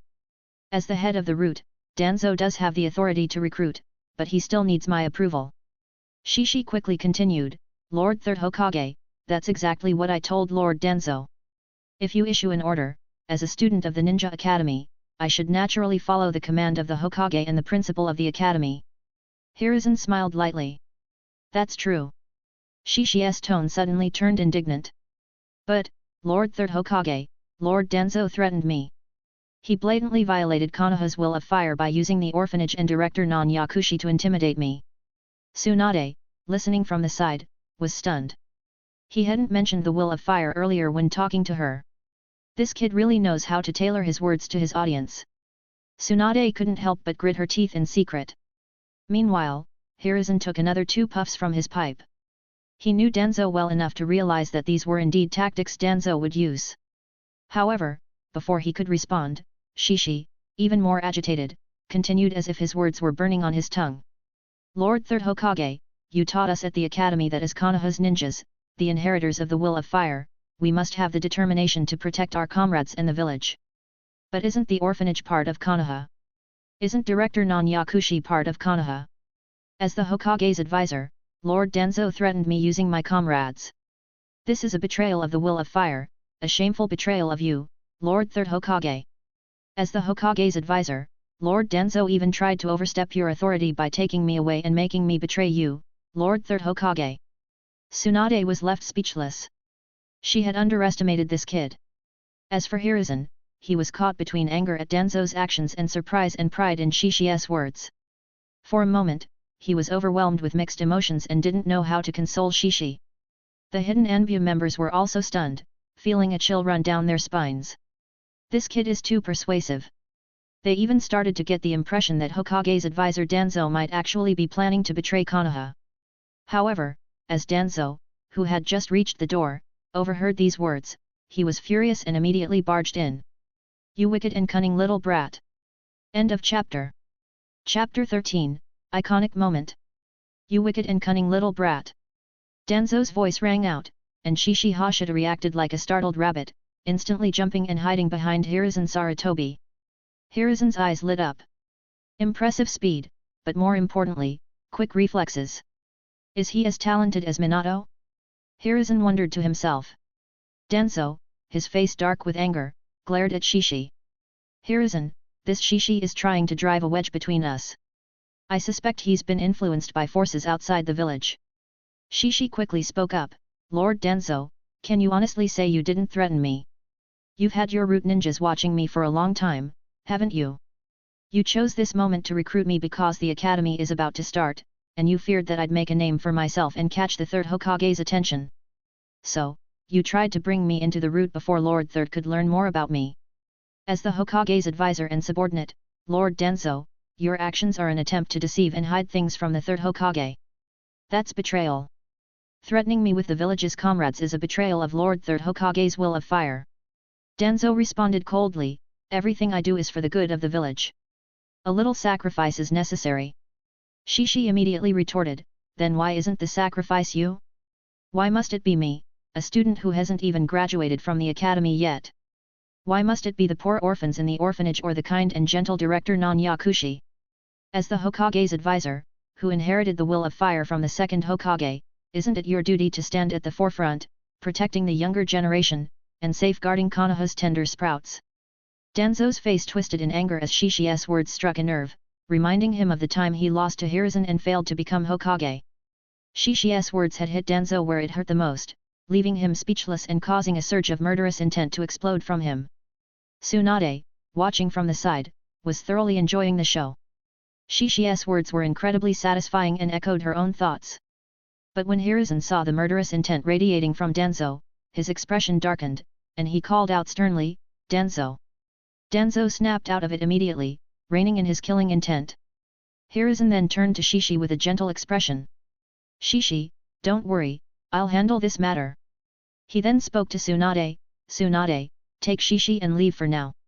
Tsunade was a bit reluctant, not quite done enjoying the show, but she was smart enough to know when to stop. She grabbed Shishi and started to leave. As they were walking out, Shishi lightly scratched Tsunade's palm, then gave her a wink when she looked at him questioningly. He silently mouthed the word, Director. Tsunade suddenly remembered, stopping in her tracks, and turned back.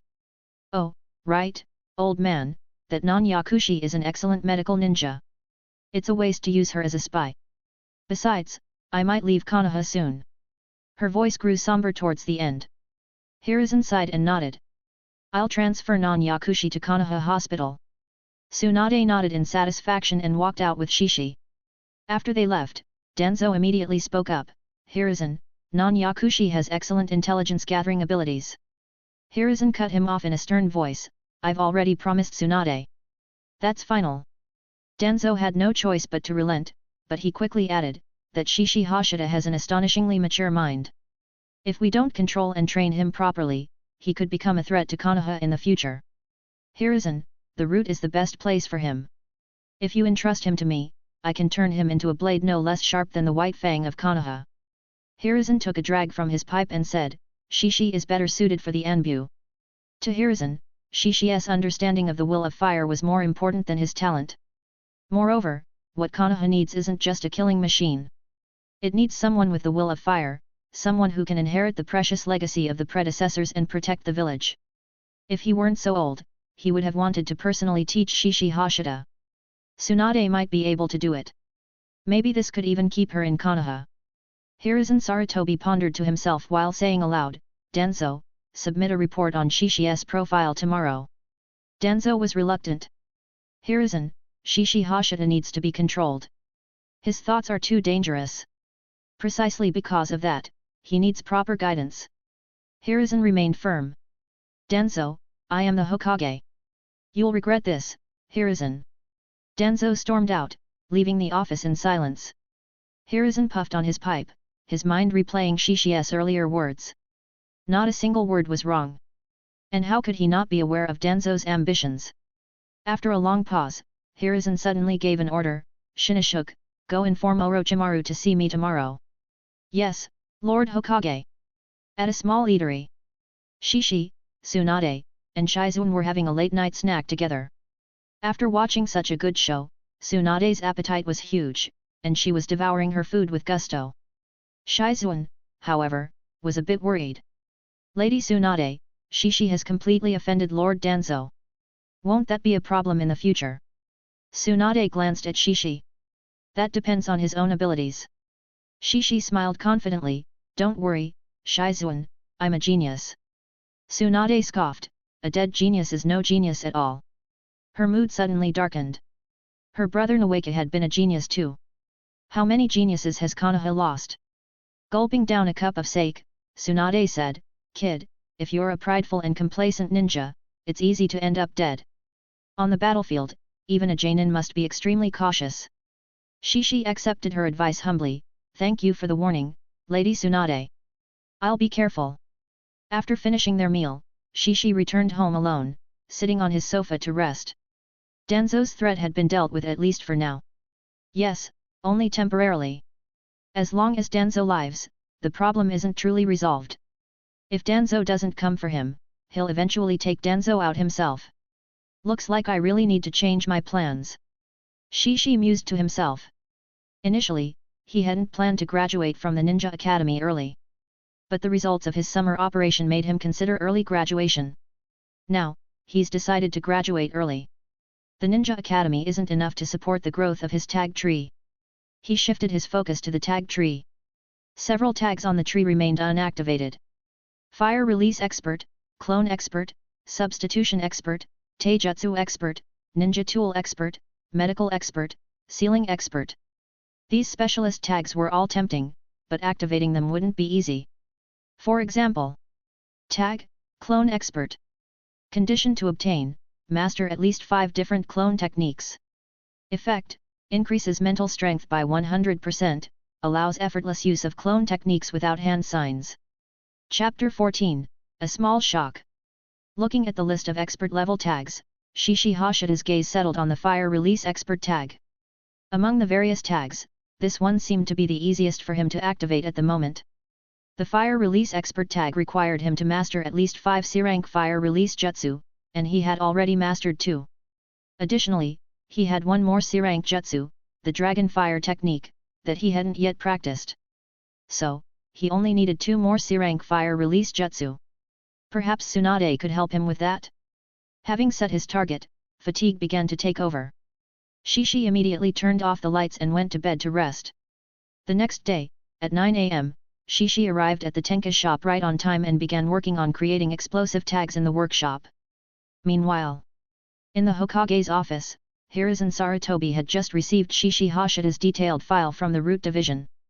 As he finished reading through the file, Orochimaru knocked and entered. Hiruzen immediately handed the file over to Orochimaru. Orochimaru quickly scanned through it, showing a hint of surprise. Smiling, he said, "He seems to be a genius on par with Minato. Are you planning to have me take him as a student?" Hiruzen shook his head. "No, I want you to go to the Root." Orochimaru raised an eyebrow, instantly realizing that this Shishi Hashida must have caught Danzo's attention. Sending him to the Root was to monitor Danzo, restrict him, divide his power, or perhaps even to succeed him. Looks like something quite interesting has happened. Orochimaru chuckled to himself but simply replied, "Understood, sensei." Hiruzen nodded and continued, "Shishi Hashida will undergo special training in the Root in the future. When that time comes, I'll leave him to you." After leaving the Hokage's office, Orochimaru went straight to the Root base and met with Danzo. Once his subordinates had left, Danzo looked at Orochimaru and said, "I hear you're interested in researching Hashirama's cells." Orochimaru nodded in acknowledgement. "Indeed, but the village rejected it. I can help you with that." Danzo knew why Orochimaru had been sent by Hiruzen, but his old friend clearly underestimated him. "I can provide everything you need." Danzo offered an extremely tempting deal. Hashirama's cells, test subjects, funding. In one sentence, he covered it all. "Of course, I'll have the right to enjoy the research results." Danzo stated his apparent condition. Orochimaru smiled. Naturally. He agreed to the deal and then added, that Shishi Hashida will soon enter the Root for special training. "The old man has entrusted him to me." Danzo's expression darkened upon hearing this, but as the leader of the Root, he didn't let his emotions take control. "Make sure he can be of use to the Root." Orochimaru nodded. "I understand." 4 days passed in the blink of an eye. Shishi Hashida managed to earn 24,000 RY in one go, but then spent it all at the Tenka shop just as quickly. While the store's assistant Tenka generously gifted him a set of ninja tools shuriken, kunao, and senbon at no cost, Shishi used his earnings to purchase a batch of secret medicinal herbs for medicinal baths at a discounted price through the Tenka's shop. However, that completely drained his summer earnings. These herbs would last him about 3 months, which would cover the upcoming academy term.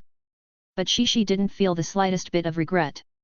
The secret herbs were designed to relieve fatigue, heal hidden injuries from training, and strengthen muscles and bones. They also promoted growth and slightly increased chakra, even if they couldn't significantly boost chakra reserves. They were still useful.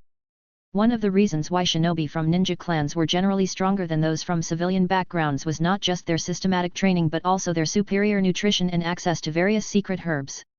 Generations of accumulation had widened the gap. September 15th. The new academy term began. Everything seemed the same as it had been 2 months ago. But it clearly wasn't. In the afternoon, during the ninja tools throwing class, the girls cheered enthusiastically for Kakashi, while Obito Uchiha, as usual, was annoyed but couldn't match up to Kakashi. When it came to ninja tools throwing, Shishi was just average, not doing anything flashy. The next class was a combat lesson. Amid the continuous cheers, Shishi quietly observed everyone's matches, taking note of their progress and updating the intel in his memory palace. At the same time, in the Hokage's office, Hiruzen Sarutobi took out his crystal ball to secretly observe the combat class of Shishi's class. Next match, Kakashi Hatake vs Shishi Hashida. Kimura Kazuya announced loudly. Obito immediately protested, "Sensei Kimura, why am I not the one fighting Kakashi?" Kimura Kazuya sighed inwardly. Could he really say this was an order from the third Hokage? Ignoring Obito's objections, Kimura Kazuya said, "Form the seal of confrontation." Shishi and Kakashi formed the seal of confrontation, with Shishi smiling quietly, "Kakashi, this time, I'm going all out." Kakashi raised an eyebrow. "I'll be waiting." After the seal of confrontation was formed, both of them quickly retreated. Kimura Kazuya glanced at the two, confirmed they were ready, and shouted, "Begin." In the next instant, amid the crowd's cheers, Shishi and Kakashi charged at each other. Bam! Bam! Bam! Fists and kicks collided, generating bursts of wind. Their movements grew faster and faster, their strikes creating afterimages, causing the once loud cheers to gradually die down. Shizuan, Rin Nohara and the others stopped cheering, their eyes fixed on the fight, unable to look away. Even so, many found it difficult to keep up with the pace. Kakashi, that guy, actually. Obito clenched his fists tightly, reluctant to admit it, but it seemed Kakashi had improved even more over the break. Meanwhile, Asuma Sarutobi's gaze remained on Shishi, feeling a growing sense of urgency. It was bad enough to be overshadowed by Kakashi, but now Shishi was catching up too. It wasn't that he looked down on Shishi after all, he was the Hokage's son. One Kakashi was already enough. But clearly, some things don't change just because of personal feelings.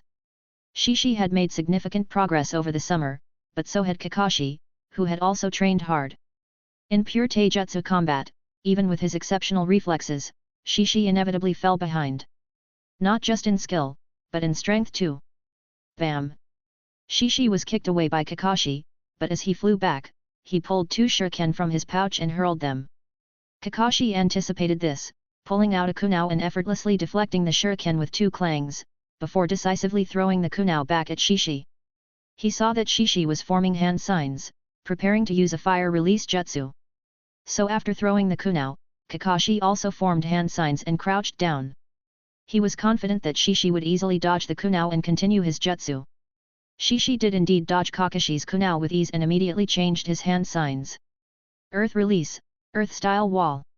Clone jutsu. Kakashi's expression shifted slightly as an earth wall rose up in front of him. At the same time, numerous clones of Shishi appeared, surrounding him. But the key detail was that these clones didn't look like Shishi. They had transformed into Kurenei, Rin Nohara, Shizuan and Asuma Sarutobi. On the first day of the new term, Shishi had delivered a small shock to the entire class. Earlier in the day, Kakashi had impressed everyone by using the clone jutsu and transformation jutsu in tandem during Kimura Kazuya's assessment, creating a dozen identical versions of the teacher, which drew gasps from the class. But Shishi's move was even more captivating. In that moment, the entire class surrounded Kakashi. The most impressive part was how Shishi's transformation was so convincing that even their fighting styles were perfectly mimicked, making it nearly impossible for Asuma, Obito, and the others to tell them apart. End of chapter. Chapter 15, Hiruzen Sarutobi's decision. What an outstanding performance! Kimura Kazuya praised with admiration.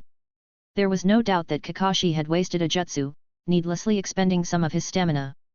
And he would continue to drain his energy further. Although Shishi Hashira's clones didn't have much combat power, they concealed his real body among them, forcing Kakashi to waste his energy taking down the charging clones while staying highly alert to guard against Shishi's sudden attacks. Which one was the real Shishi? Kakashi leaned against the earth wall he had created, punching the approaching clones one by one while observing and contemplating. Was it Obito Uchiha? Asuma Sarutobi? Suddenly, he noticed that the figures in front of him and on either side were forming hand signs. Which one was real? Or was this another trick? In a split second, after taking down two more clones, Kakashi quickly formed hand signs. Another wall of earth rose in front of him. At that moment, Kakashi was sandwiched between two walls. Meanwhile, Shishi also finished his hand signs. The real Shishi was the one on the left, now disguised as Asuma Sarutobi, who breathed out a streak of flame that pierced through several clones and shot between the two walls, rapidly expanding into a fireball. Boom! The flames exploded, but Kakashi had already leapt into the air, narrowly avoiding the blast. Clang! Clang! As he descended, Kakashi deflected two kunao, only for Shishi's clones to rush at him, obscuring his vision. Bam! Bam! Bam! One by one, the clones were destroyed. Taking advantage of the chaos, Shishi moved in and kicked Kakashi away. This time, he appeared as Obito Uchiha. Kakashi rolled a few times on the ground before jumping back up, bringing his hands to his mouth. Fire release, Great Fireball Jutsu. Almost simultaneously, Shishi completed another set of hand signs and spat out a streak of flame, forming a fireball. The same fire release, Great Fireball Jutsu. Boom! The two fireballs collided, scattering flames and cracking the ground. When the flames dissipated, Kakashi was breathing heavily. His stamina was severely depleted. Shishi was also panting, but he was in slightly better shape. He had used the clone jutsu, the transformation jutsu, and 2 fire release jutsus. Kakashi had used 2 earth release jutsus and 1 fire release jutsu. But clearly, the chakra required for the clone jutsu and transformation jutsu was far less than that for earth and fire release. However, by this point, both of them were exhausted. A ninja battle doesn't usually involve big, flashy jutsu duels. For genin and chinin, taijutsu skirmishes, weapon exchanges, and traps or sneak attacks are the norm. Jutsu clashes? Most ninjas don't have that much chakra, and genin and chinin typically don't know many offensive jutsus. Shishi's father was a chinin, but aside from basic techniques like the substitution jutsu and body flicker jutsu, he only knew 2 offensive jutsus. His mother, being a genin, only mastered 1 wind release jutsu, gale palm. Jutsu clashes?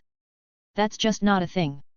So, after intentionally exhausting Kakashi's stamina, Shishi engaged him in hand-to-hand combat again. Punches landed solidly, both fighting until their last bit of energy was drained.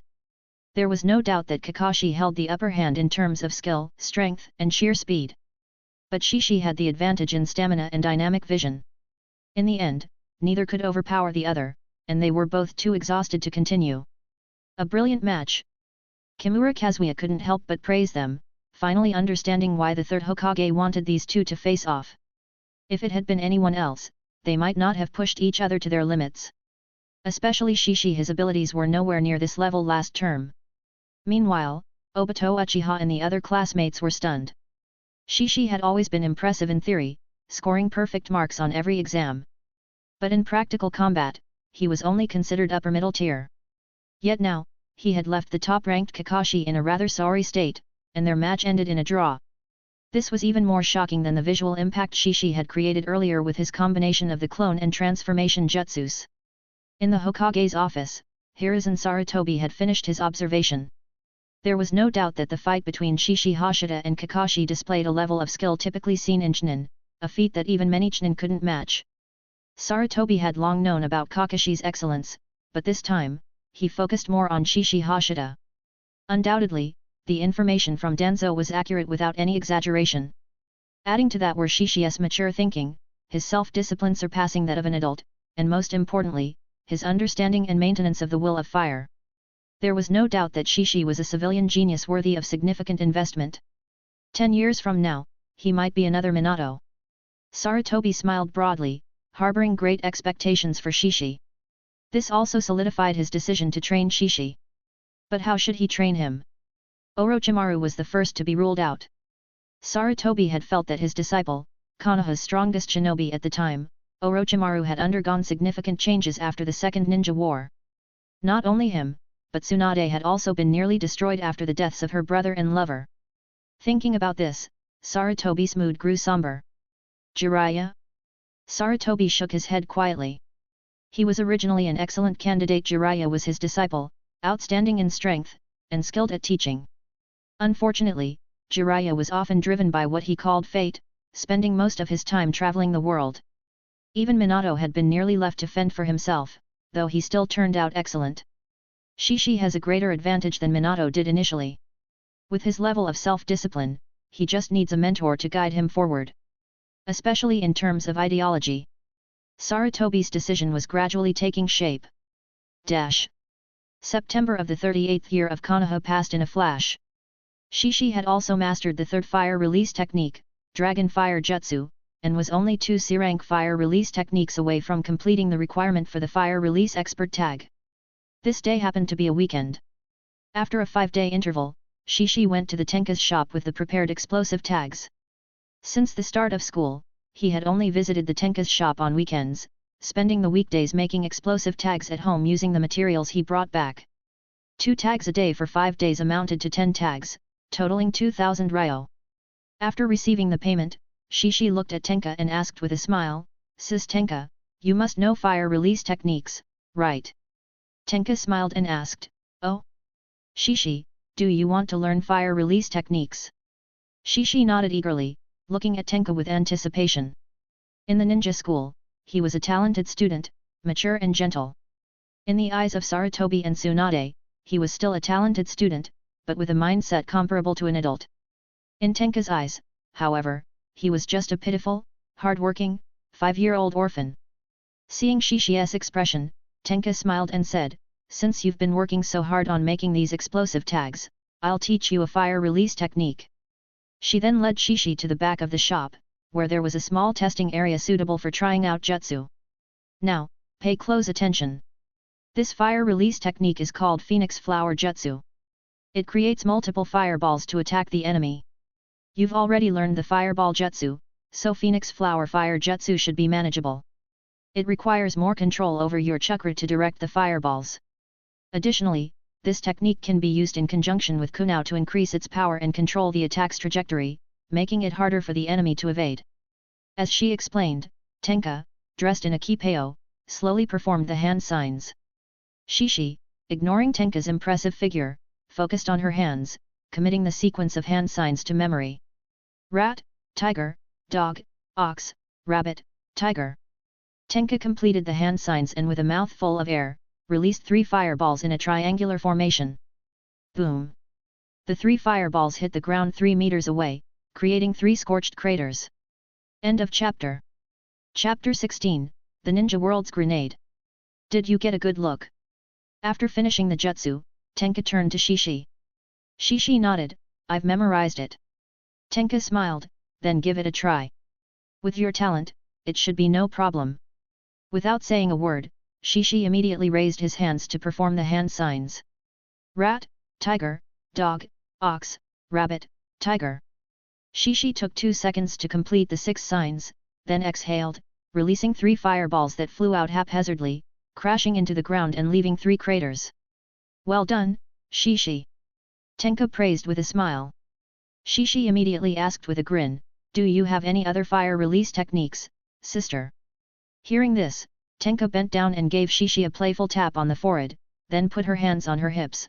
"You little rascal, don't get too greedy." Even with Shishi's thick skin, he couldn't help but blush. But getting even one fire release technique was already great. Once he mastered it, he would only need one more jutsu to unlock the fire release expert tag. "I definitely need to repay Tenka somehow." As Shishi left the shop to meet up with Kakashi and the others, he quietly made plans. Upon reaching their meeting spot, Shishi immediately challenged Kakashi to a taijutsu match. Though he ultimately lost, the gap between them was shrinking, a very promising sign. With the boost from the self-discipline, scholar, and strong and sturdy tags, and his relentless training, Shishi was confident that he could eventually surpass Kakashi in taijutsu. After all, while Kakashi was skilled in taijutsu, much of his focus was now on kenjutsu and ninjutsu. The next morning, Shishi once again arrived at the Tenka's shop early. But today, besides a few explosive tags, he also brought a gift. "What's this thing? Is it food? Or a toy?" Tenka examined the egg-shaped, pitch-black object, turning it over in her hands. "No, it's a ninja tool." Shishi chuckled, pointing to the Ninja World version of a grenade in Tenka's hands. "The shell is made of plastic, and it's filled with tiny steel balls. And of course, the most important part is the explosive tag." Tenka gasped, "A ninja tool? An explosive tag? Does it cause damage by making the steel balls scatter with the explosion?" Shishi gave a thumbs up, "Exactly, sis Tenka. Of course." Tenka gave a proud smile, but then her expression turned serious as she examined the object more closely and noticed the explosive tag. It was rolled into a strip and inserted into a hollow tube in the middle. This meant that the number of explosive tags could be adjusted to control the power of the explosion. In Tenka's mind, scenarios of its use quickly unfolded. After the object exploded, the steel balls inside would be scattered in all directions by the shockwave, making them far more difficult to avoid than a simple explosive tag. The more explosive tags used, the greater the explosion's power, and the faster the steel balls would fly, increasing the range of destruction. Suddenly, Tenka shivered. She looked at Shishi, his face gentle, his gaze pure, his smile warm, and asked in disbelief, "Shishi, did you make this?" Shishi smiled, "Of course. You taught me a ninjutsu, so I'm giving this to you as a gift." Giving such a powerful weapon as a gift to a girl. Tenka couldn't help but find it amusing yet touching at the same time. She understood the true value of this item very well. It had the potential to elevate her family's status within Konoha. In a situation where the information about it remained confidential, this tool might even be a game changer in a war. Perhaps that's a bit of an exaggeration. But when presented to the Hokage, it would certainly be framed that way. For now, they needed to test its power. Let's go to the back and try it out, Tenka said, pulling Shishi along. But Shishi stopped her. This isn't the right place for a test. We need somewhere with cover, and we should set up some targets. You're so smart. Tenka pinched Shishi's cheek, then quickly agreed. Half an hour later, the two found themselves in a wooded area. In a relatively open spot, 7 or 8 wooden targets were set up in a circle. Standing about 20 meters away, Shishi and Tenka positioned themselves behind a large tree. Shishi raised his hand and tossed the grenade into the center of the ring of wooden targets. As soon as it landed, Shishi made a hand sign and commanded, "Detonate." The moment the grenade exploded, both Shishi and Tenka ducked behind the tree. Immediately, they heard the rapid crackling of the air being torn and the dull thuds of impacts. Even the tree they were hiding behind wasn't spared from the sound of impacts. Once everything quieted down, the two quickly emerged from behind the tree to inspect the aftermath. The wooden targets were leaning at odd angles, each one riddled with holes. Nearby trees had steel balls embedded deep into their trunks, including the one they had just used for cover. At least a 20-meter lethal range, Tenka observed, both amazed and fearful. At this distance, with an attack like that, no ninja could withstand it. Tenka was both excited and terrified. This was a weapon she definitely didn't want to face. While ninjas wouldn't stay in one spot and the body flicker technique could be very fast, this was far more dangerous than a simple explosive tag. If someone was ambushed and caught off guard, they would surely meet a grim fate. If a vital spot was hit by one of the steel balls, even a medical ninja might not be able to save them. "Shishi, are you really giving this to me?" Tenka asked again. Shishi nodded with a smile, "Of course. A man's word is his bond, I won't go back on it." Tenka chuckled, then leaned down and gave Shishi a quick kiss on the forehead. "Thank you, Shishi." Looking at Tenka, Shishi could only sigh inwardly, acknowledging his own limitations. Afterward, the two of them began cleaning up the area. The wooden targets were destroyed, and they needed to collect the scattered steel balls. Tenka decided that this matter definitely needed to be reported to the third Hokage, but for now, the grenade wasn't something that should be widely distributed. Such an item wasn't difficult to make, and the information could easily be leaked. It had only been a few years since the last Great Ninja War, and the ninja world had mostly stabilized. However, many unresolved conflicts from the Second Ninja War remained, and Tenka felt that another war would inevitably break out. That would be the right time to introduce the grenade. Selling weapons, occasional retail sales weren't much, but village procurement was where the real money was. First, produce and stockpile. Of course, Tenka decided that for every grenade sold, Shishi would receive a portion of the profits. Shishi didn't refuse this arrangement. After finishing this task, his life returned to normal, going to school, training, and studying fire release techniques. He always knew what his priorities were. End of chapter. Chapter 17, Yakushi no no. Time flew by, and more than a month of the new academy term had already passed. After school, Shishi and Shizun had just left the academy when he spotted a familiar figure. Filled with joy, he quickly ran over. "Director!" Shishi hugged Yakushi no no. The bespectacled Yakushi no no gently patted Shishi's smooth black hair, smiling. "Shishi, you've grown quite a bit." Shishi's height had already surpassed her waist. Releasing her from the hug, Shishi grinned, "Well, it has been a few months." At this moment, Shizun and the others approached. Shishi quickly introduced them to each other and then sent Shizun and the others ahead to the training ground, while he took a walk with Yakushi no no. Without asking about Yakushi no no's mission, Shishi took the initiative to recount his earlier encounter with Danzo, including how Tsunade had stepped in to help. "I see." Yakushi no no stopped in her tracks, looking at Shishi with a complex expression. "Shishi, you've grown up." Shishi smiled. "Of course. Now I can protect the orphanage and each other, alongside you, Director." "So, Director, since you're working at Konoha Hospital, does that mean I can come to help out and learn more about medical justu at the same time?" Yakushi no no laughed. "Of course you can." She wasn't the type to be overly strict. She then asked, "Should we pay a visit to Lady Tsunade to express our gratitude?" Shishi thought for a moment and nodded. "Yes, we should visit and thank her properly." He figured it wouldn't be a bad idea for Yakushi no no to build a connection with Tsunade. After all, Yakushi Nono was still in her early 20s and had a lot of potential for growth. Since they couldn't take down Danzo at the moment, the best strategy was to strengthen their position so that Danzo wouldn't dare to act rashly. Yakushi Nono said, "We should prepare in advance to make sure we don't show any disrespect." Shishi agreed. "Let me check with her, and then we can decide on a time for the visit." Yakushi Nono nodded and patted Shishi on the shoulder. "Go join your classmates."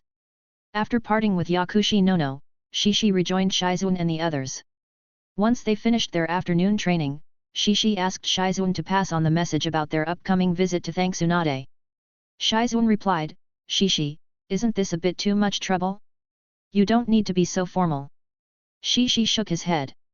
"For Lady Tsunade, it might have just been a small favor, but for me, the director, and the orphanage, it was incredibly important."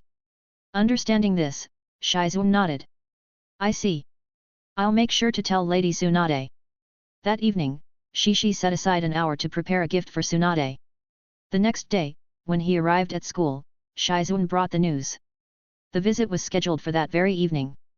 So, after finishing his training that evening, Shishi freshened up and, along with Yakushi Nono who had prepared some homemade snacks, set out for Tsunade's house. But before they left, Shishi stopped by a shop and bought a bottle of fine sake, which cost him a hefty 500 Ry. It hurt. As expected of the Senju clan. Standing in front of Tsunade's grand residence, Shishi couldn't help but sigh inwardly. However, despite its size, the house had a lifeless atmosphere. After knocking on the door, it was Shizuan who answered. Shishi immediately pulled out the gift he had prepared, a scroll. "Shizuan, this is for you." Shizuan was both surprised and delighted, her face flushing slightly. For me." Shishi smiled, "Of course, you've earned it too." Shizuan accepted it with gratitude, "Thank you." She then quickly invited both of them inside, where Tsunade was already waiting at the entrance of the living room to greet them. However, Tsunade didn't seem to be in high spirits today and showed no intention of inviting them to stay for dinner. Shishi, being perceptive, handed over the gifts, exchanged a few pleasantries, and then politely took his leave with Yakushi Nono. Tsunade didn't insist they stay. As they left Tsunade's home, Shishi couldn't resist glancing back, thinking to himself, "It seems Tsunade isn't doing well in Konoha. Then again, it's understandable, her brother is dead, her lover is dead. She's the top medical ninja in the world, yet she suffers from hemophobia." Inside the living room, Shizuan looked at Tsunade and softly asked, "Lady Tsunade, wasn't that a bit too rude?" Tsunade didn't seem to care. "What's there to be rude about? It's not like I'm the one thanking them. Now, let's see what that little brat brought as a gift." With no other choice, Shizuan brought the gift basket over to Tsunade. "Oh, there's sake." Tsunade smiled, "That kid sure knows what I like." Shizuan glanced over and said, "Lady Tsunade, I think the scroll and the snacks are probably the most valuable gifts here." Tsunade gave it a glance and snorted lightly, "The snacks are yours. As for the scroll..." After thinking for a moment, she decided to open it. Tsunade let out a surprised sound, and her expression gradually became more serious. A moment later, she set down the scroll and looked at Shizuan, "Did that kid give you a gift too? Open it and take a look." Shizuan nodded and quickly unrolled the scroll Shishi had given her. "Memory Palace. Lady Tsunade, it's a memory technique." Shizuan exclaimed in surprise. Tsunade snorted, "That sneaky brat, he gave us both the same gift." "Hey, the same?"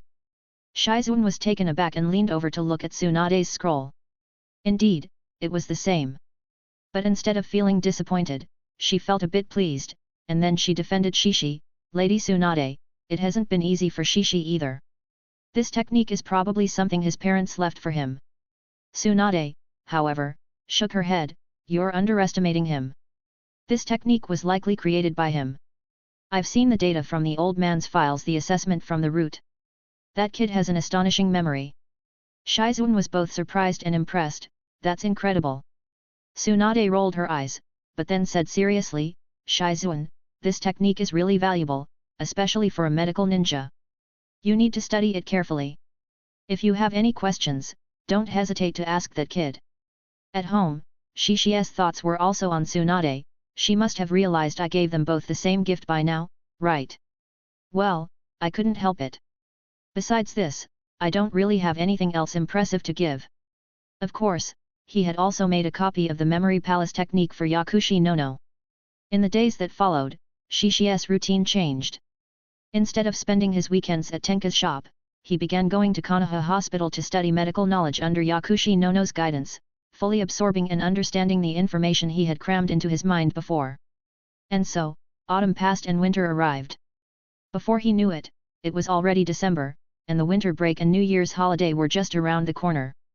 But just as the term was coming to an end, Kakashi submitted his application for early graduation, shocking the entire Ninja Academy. Because Kakashi, who was born in September, was not yet 6 years old, he hadn't even been 5 when he first entered the academy. Although Shishi had also decided to graduate early, he didn't plan to do so alongside Kakashi. He wanted to first obtain the Fire Release Expert tag, which would give him enough confidence to ensure his safety. End of chapter. Sparkle sparkle sparkle. Bonus chapters. 100k and view white heavy check mark. 1k and collections hourglass with flowing sand. 100 power stones hourglass. Support me on Patreon, read up to 30 plus advanced chapters there. Patreon.com/redx43 at $7. Chapter 18, Fire Release Expert obtained. December 15th, Konoha year 38, it was time for Kakashi's graduation exam. Shishi Hashida and the others were all waiting at the exam site. About an hour later, Kakashi, still as cool and aloof as ever, emerged from the exam area, his scarf wrapped around him. Instantly, everyone's eyes focused on the ninja forehead protector on Kakashi's head. He really passed. Amazing. As expected of Kakashi. At this age, he must have broken the record, right? The students around him were filled with exclamations of awe and admiration, mixed with envy. At the age of 5, Kakashi graduated, becoming the youngest person to ever graduate from Konoha's Ninja Academy, quickly gaining fame throughout the village. The news even spread beyond Konoha. After all, geniuses always attract attention, whether from allies or enemies. Shishi remained calm and collected. He had already mastered the Phoenix Flower Jutsu and was only one step away from unlocking the Fire Release Expert tag, needing just one more Fire Release Jutsu. Unfortunately, Yakushi no didn't know any Fire Release Jutsu. In the end, Shishi decided to wait until after the new year to see if he could exchange his Memory Palace technique for a Fire Release Jutsu from the village. During the 2 weeks of winter break before the new year, he spent most of his time at Konoha Hospital. Of course, he didn't neglect his basic physical and taijutsu training. Before he knew it, the new year had arrived. Shishi didn't spend it at home, instead, he returned to the orphanage to celebrate with Yakushi no and the others. After January 1st, Konoha year 39, Shishi returned home and discovered a scroll on the living room table, with a note pinned underneath it. Picking up the note, he read, "A New Year's gift for Shishi." He recognized the handwriting, it was from Tenka. Speaking of which, Tenka had paid him a sum of 100,000 Ry as payment for the grenades before the new year. What could it be? A sealing technique? Or a ninjutsu scroll? Shishi speculated, then unrolled the scroll and couldn't help but widen his eyes in surprise. Firing Biscuit Jutsu. A-rank fire release. Shishi was both shocked and delighted. He had guessed it was a ninjutsu scroll, the kind that contained a sealing jutsu, since Tenka's family dealt in such items. But he never expected it to be a jutsu he actually wanted. "Sis Tenka, I really love you." Shishi grinned broadly. Now that he had 5 jutsu, all he needed to do was master this firing biscuit jutsu to complete his goal. However, mastering an A-rank fire release jutsu was no easy task. After carefully reviewing the scroll, Shishi was even more convinced. He remembered this fire style, firing biscuit jutsu from the original series, and ANBU ninja had used it to fight against pain-summoned beasts. Unlike most fire release jutsu that are expelled from the mouth, this one can ignite a target from a distance. As such, it requires a higher level of chakra control. Additionally, this jutsu is more suited for use in relatively confined spaces against enemies. Since it doesn't cause explosions, it relies purely on flames to inflict damage. No matter what, Shishi decided to master this jutsu as quickly as possible. And so, while others were enjoying their New Year holiday, Shishi was by the cold riverside, training in the firing biscuit jutsu. But he wasn't the only one working hard. Obito Uchiha was also pushing himself. He had decided to submit an application for early graduation at the start of the new school term. Konoha Year 39, January 10, the new semester begins. This marked the start of the final semester for the first-year students. Shishi Hashida's life returned to a regular routine. However, he decided to temporarily pause his studies at Konoha Hospital, dedicating that time instead to mastering the firing biscuit jutsu. At the very start of the new term, Obito Uchiha caused a minor stir at the Ninja Academy. He applied for early graduation. But he failed. He didn't pass the written exam, nor did he succeed in the clone jutsu. Still, Obito wasn't willing to give up. If that smug Kakashi could do it, so could he. On March 3, Konoha Year 39, Shishi celebrated his 6th birthday at the orphanage with Yakushi Nono and the other children. He received a bunch of gifts. Although most of them weren't particularly valuable, they were given with heart. Some were bouquets of flowers, others were origami creations, homemade treats, or wooden kunao carved by hand. These small tokens of affection filled Shishi with warmth. Yakushi Nono's gift, however, was a jutsu. The shadow clone jutsu. Shishi suddenly found himself overwhelmed with a happy dilemma. The shadow clone jutsu was undoubtedly a highly useful technique. Even if he could only create one clone, it would still help him train faster. But he was still so young, with pitifully little chakra to spare. I'll focus on obtaining the Ninjutsu Expert tag after I get Fire Release Expert. After receiving the shadow clone jutsu, Shishi made up his mind. His original plan was to secure the medical expert tag first, since he had Yakushi Nono to guide him in medical ninjutsu, which would undoubtedly make the process smoother. But the benefits of the Ninjutsu Expert tag were something he urgently needed. It would increase his aptitude for using ninja tools by 100%, enhance his physical constitution by 100%, and boost his nerve reaction speed by 100%. The physical enhancement, in particular, would significantly raise his chakra capacity. Moreover, with the Ninjutsu Expert tag, his physical prowess would improve, allowing him to progress more quickly in surpassing Kakashi in Taijutsu, which would in turn help him earn the Taijutsu Expert tag. Once that happens, his physical constitution would double again. Time to go for it. As spring blossomed and the spring break approached, Shishi was training by the riverside. After successfully performing the firing biscuit jutsu, a smile spread across his face. Finally, tag unlocked. After nearly an entire semester, he had fully mastered the firing biscuit jutsu. Focusing his attention on the tag tree in his mind, Shishi immediately unlocked the Fire Release Expert tag. A green glow enveloped the tag tree's leaves, and a mysterious power coursed through his body. His aptitude for fire release was enhanced by 100%, and he could now perform fire release jutsu without hand signs. The talent boost was impressive, but the ability to execute fire release jutsu without hand signs, just like the transformation expert tag before it, was incredibly smooth and seamless. This meant that his survival skills had been greatly improved. I can apply for graduation now. Shishi exhaled deeply. At that moment, a new leaf appeared on the tag tree, and Shishi quickly checked it out.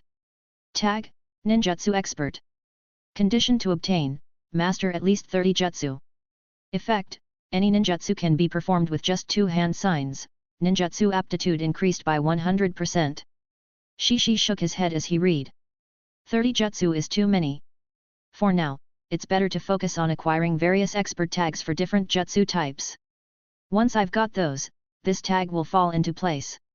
Next up is mastering all kinds of ninja tools. Shishi shifted his attention. He was already proficient in using kunao, shuriken, explosive tags, and grenades, and was currently working on mastering senbon. Luckily, mastering ninja tools was easier than jutsu. Otherwise, mastering 10 different tools would be no small feat. Besides senbon, a short sword or wakaizashi might be another option.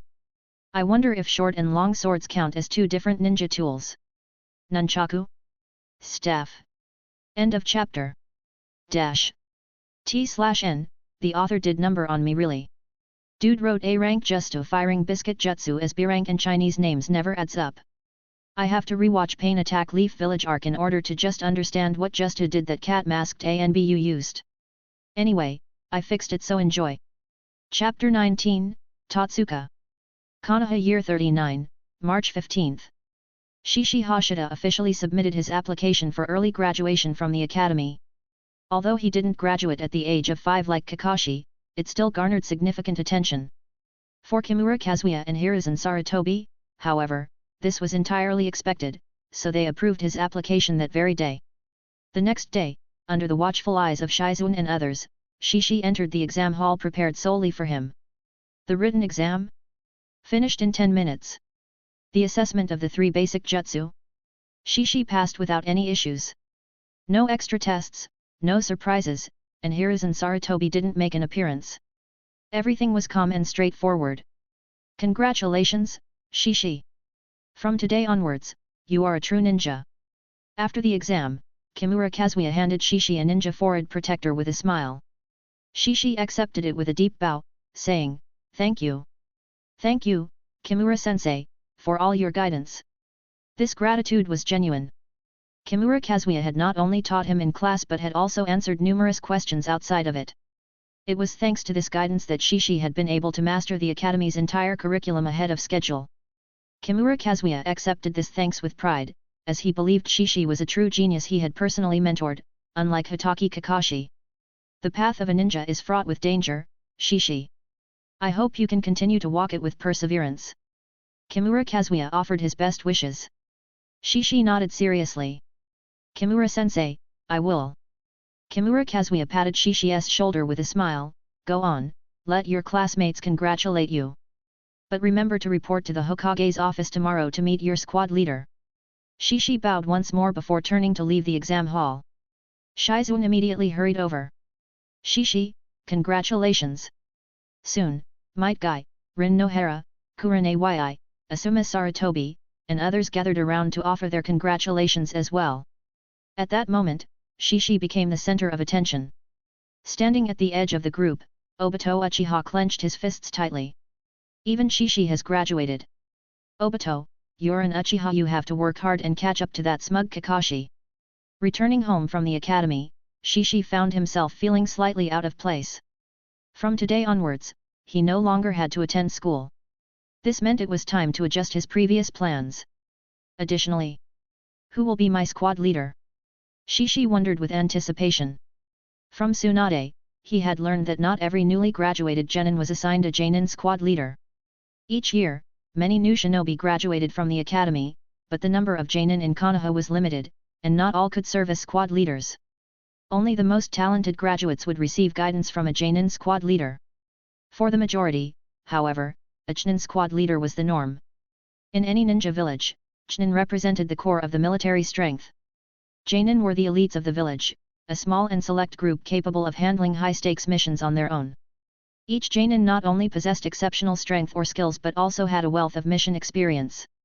Shishi believed that with his performance, he deserved a genin squad leader, right? Kakashi's squad leader was a genin from the Sarutobi clan. With that thought, Shishi grabbed his ninja tool pouch, placed a senbon in his mouth, and headed out to the Tenka's shop. "Hey, Shishi." Tenka was quite surprised to see Shishi Hashida, but then she quickly realized what was happening and smiled. "You graduated early." Shishi smiled back. "Of course." "Well, congratulations."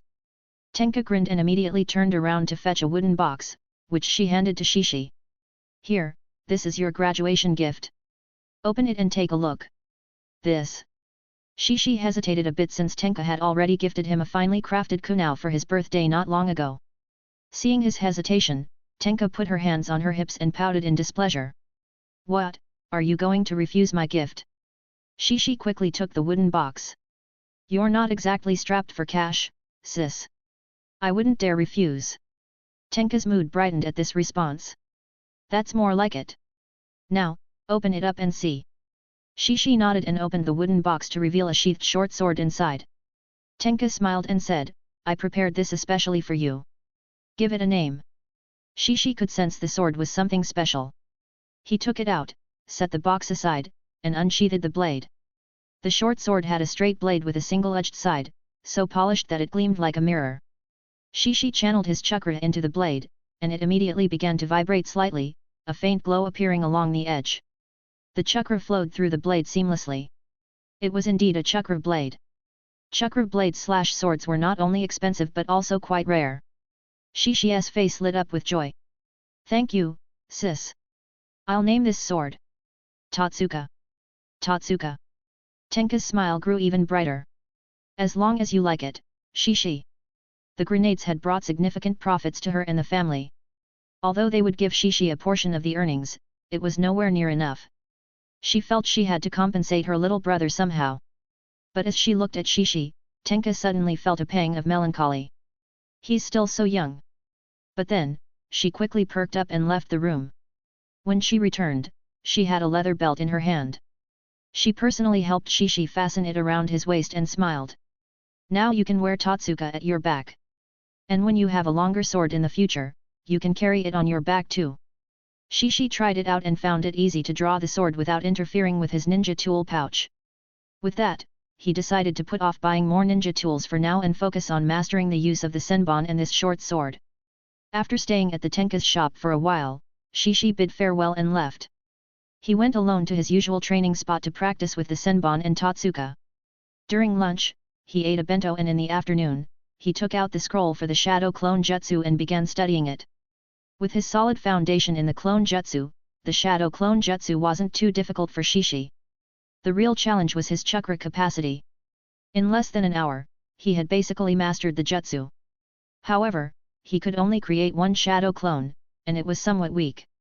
After swallowing an unpleasant-tasting soldier pill to restore his stamina, Shishi immediately created a shadow clone. Now, with his original body and the shadow clone, he could have one practice sword techniques while the other worked on senbon techniques. But Shishi was very cautious. He carefully tested the limits of using shadow clones without overexerting himself. For the first trial, he only kept the shadow clone active for 10 minutes. Fortunately, he could handle it without issue. The second time, he extended it to 20 minutes. The fatigue was noticeably greater, and the memory feedback was intense. Maybe I could use the memory palace. Feeling the overwhelming feedback from the shadow clone's memories, Shishi suddenly thought of his memory palace. Could he store the shadow clone's memories directly in the memory palace to reduce the impact on his brain? It should be possible. Shishi pondered, but I'd need to modify the memory palace, incorporating seals and jutsu to turn this memory technique into an actual ninja art. Of course, he knew this wouldn't completely solve the dangers of using the shadow clone jutsu extensively. Especially the multi-shadow clone jutsu, which was classified as a forbidden technique. The biggest danger of this jutsu lay in its strain on the body. One aspect was the division of chakra. If managed poorly, it could lead to fatal exhaustion. The other was the cumulative fatigue brought back by the shadow clones. This required a strong physical constitution. Without it, the sudden influx of overwhelming fatigue could easily lead to physical collapse. As expected, the more solutions there are, the more challenges arise. Shishi sighed internally. Turning the memory palace into a jutsu or sealing technique wasn't simple. To build a strong enough body, besides regular training, the fastest way was through the use of tags. Time to get back to work. Shishi buried himself in training once more. End of chapter. Chapter 20, Squad Leader and Teammates. When Shishi Hashida returned home that evening, he washed up and ate dinner before starting his attempt to fully convert the memory palace into a ninjutsu or sealing technique. This task was no easy feat, but fortunately, Shishi had a solid grasp of basic sealing techniques thanks to his work on explosive tags, and he was also well versed in talismans. Moreover, Shishi wasn't aiming to immediately turn the memory palace into an A-rank or S-rank technique.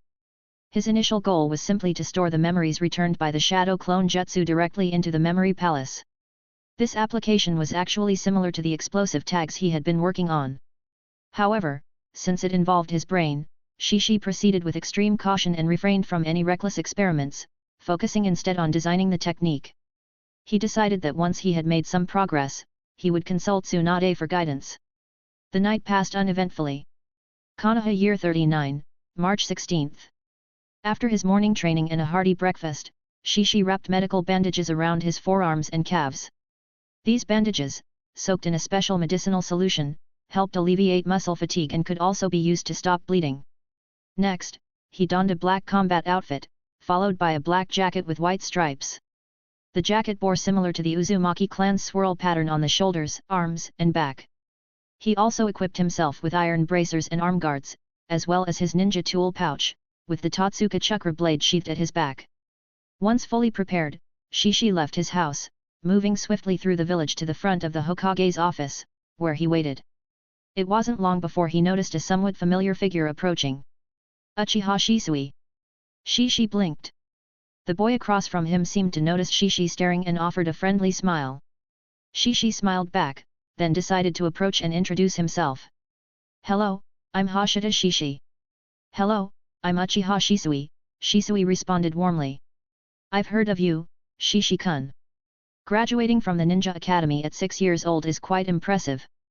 Shishi replied, there are many who graduate at this age.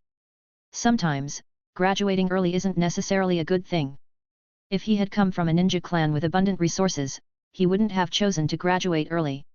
He would have preferred to stay in the academy for the full 6 years. Shisui paused at Shishi's words, then thoughtfully nodded in agreement. You're right, Shishi-kun. At that moment, a figure landed beside Shisui. Shisui, you're early as usual. The newcomer then turned to Shishi. And who might this be? Shisui smiled and introduced them. This is Hashida Shishi. I think he's our new teammate. The boy gasped. Hashida Shishi, the one who graduated at 6. Shisui then introduced him to Shishi. Shishi-kun, this is Sani Kurama, from the Kurama clan. An Uchiha and a member of the Kurama clan as teammates? Shishi was a bit surprised but politely greeted Sani. I'm Hashida Shishi. It's a pleasure to meet you, Sani-senpai. Sani quickly waved off the honorific. No need to call me senpai. Shisui and I only graduated a year ago, we're still newbies ourselves. Only a year of experience. So, Shisui might be 2 years older than me? Shishi was a bit surprised. His impression was that Shisui wasn't much older than Uchiha Itachi.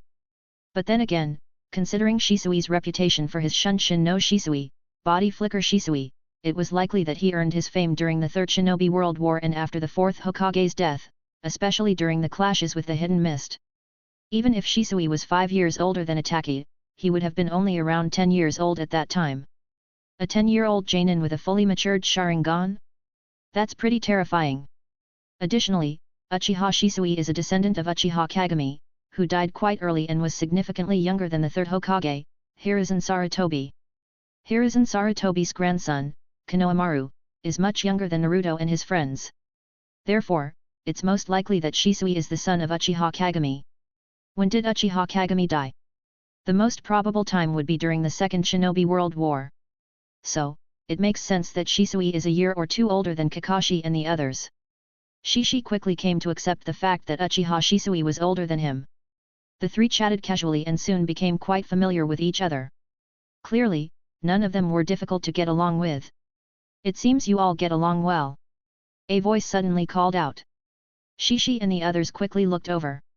Minato-sensei. Shisui was the first to step forward and bow respectfully. Sani Kurama followed suit, excitedly bowing as well. Minato-sensei, are you our new squad leader? Looking at Minato Namikaze, Shishi was even more surprised than when he saw Uchiha Shisui. Minato was still very young, around 15 years old. Having Minato Namikaze as his team leader was completely unexpected for Shishi. He had thought of Jiraiya, or even Kakashi's father, Sakumo Hatake, or perhaps a Jainin from the Sarutobi clan, but never Minato Namikaze. However, thinking about Minato's identity, it seemed quite reasonable. So, Shishi, though a bit delayed, stepped forward and bowed. Minato-sensei, I am Shishi Hashida. All of them were polite and amiable, without any of the arrogance that often accompanies geniuses. Minato Namikaze reflected on this privately and smiled. Hello, I'm Minato Namikaze. From today on, I'll be your team leader. Let's find a place to talk. With that, Minato vanished. Although Minato knew from Hiruzen Sarutobi that he was primarily assigned as the team leader due to Shishi, Minato did not show this. The three exchanged glances and quickly used body flicker jutsu to follow him. On a rooftop, Minato watched as Shishi and the others arrived and said with a smile, let's start with introductions so we can get to know each other better. I'll go first. You already know my name. I specialize in Taijutsu, body flicker jutsu, and wind release. Uchiha Shisui then added, I'm Uchiha Shisui. I excel in swordsmanship, genjutsu, fire release, body flicker jutsu, and I have a single Tomo Sharingan. Sani Kurama followed up, I'm Sani Kurama, and I specialize in Genjutsu. Finally, everyone turned to Shishi. Shishi immediately said, I'm Hashida Shishi. I specialize in fire release, transformation jutsu, and have a basic proficiency in medical ninjutsu. His medical ninjutsu proficiency included the basic healing jutsu and a fundamental understanding of the more complex mystical palm technique, though he was far from being proficient. He was certain that even without the fire release expert tag, he had some natural talent in fire release, which, combined with the scholar tag, made the effects more pronounced. Medical ninjutsu was different, as his talent was relatively weaker, and the effort required was much greater. Being able to learn the mystical palm technique in such a short time was thanks to the boost from his tags. Minato smiled upon hearing this. Then, from now on, Shishi will be our team's medical ninja. In a team, the medical ninja is often the one who is protected. Of course, from the enemy's perspective, the medical ninja is also the first to be targeted. End of chapter. Thanks for listening.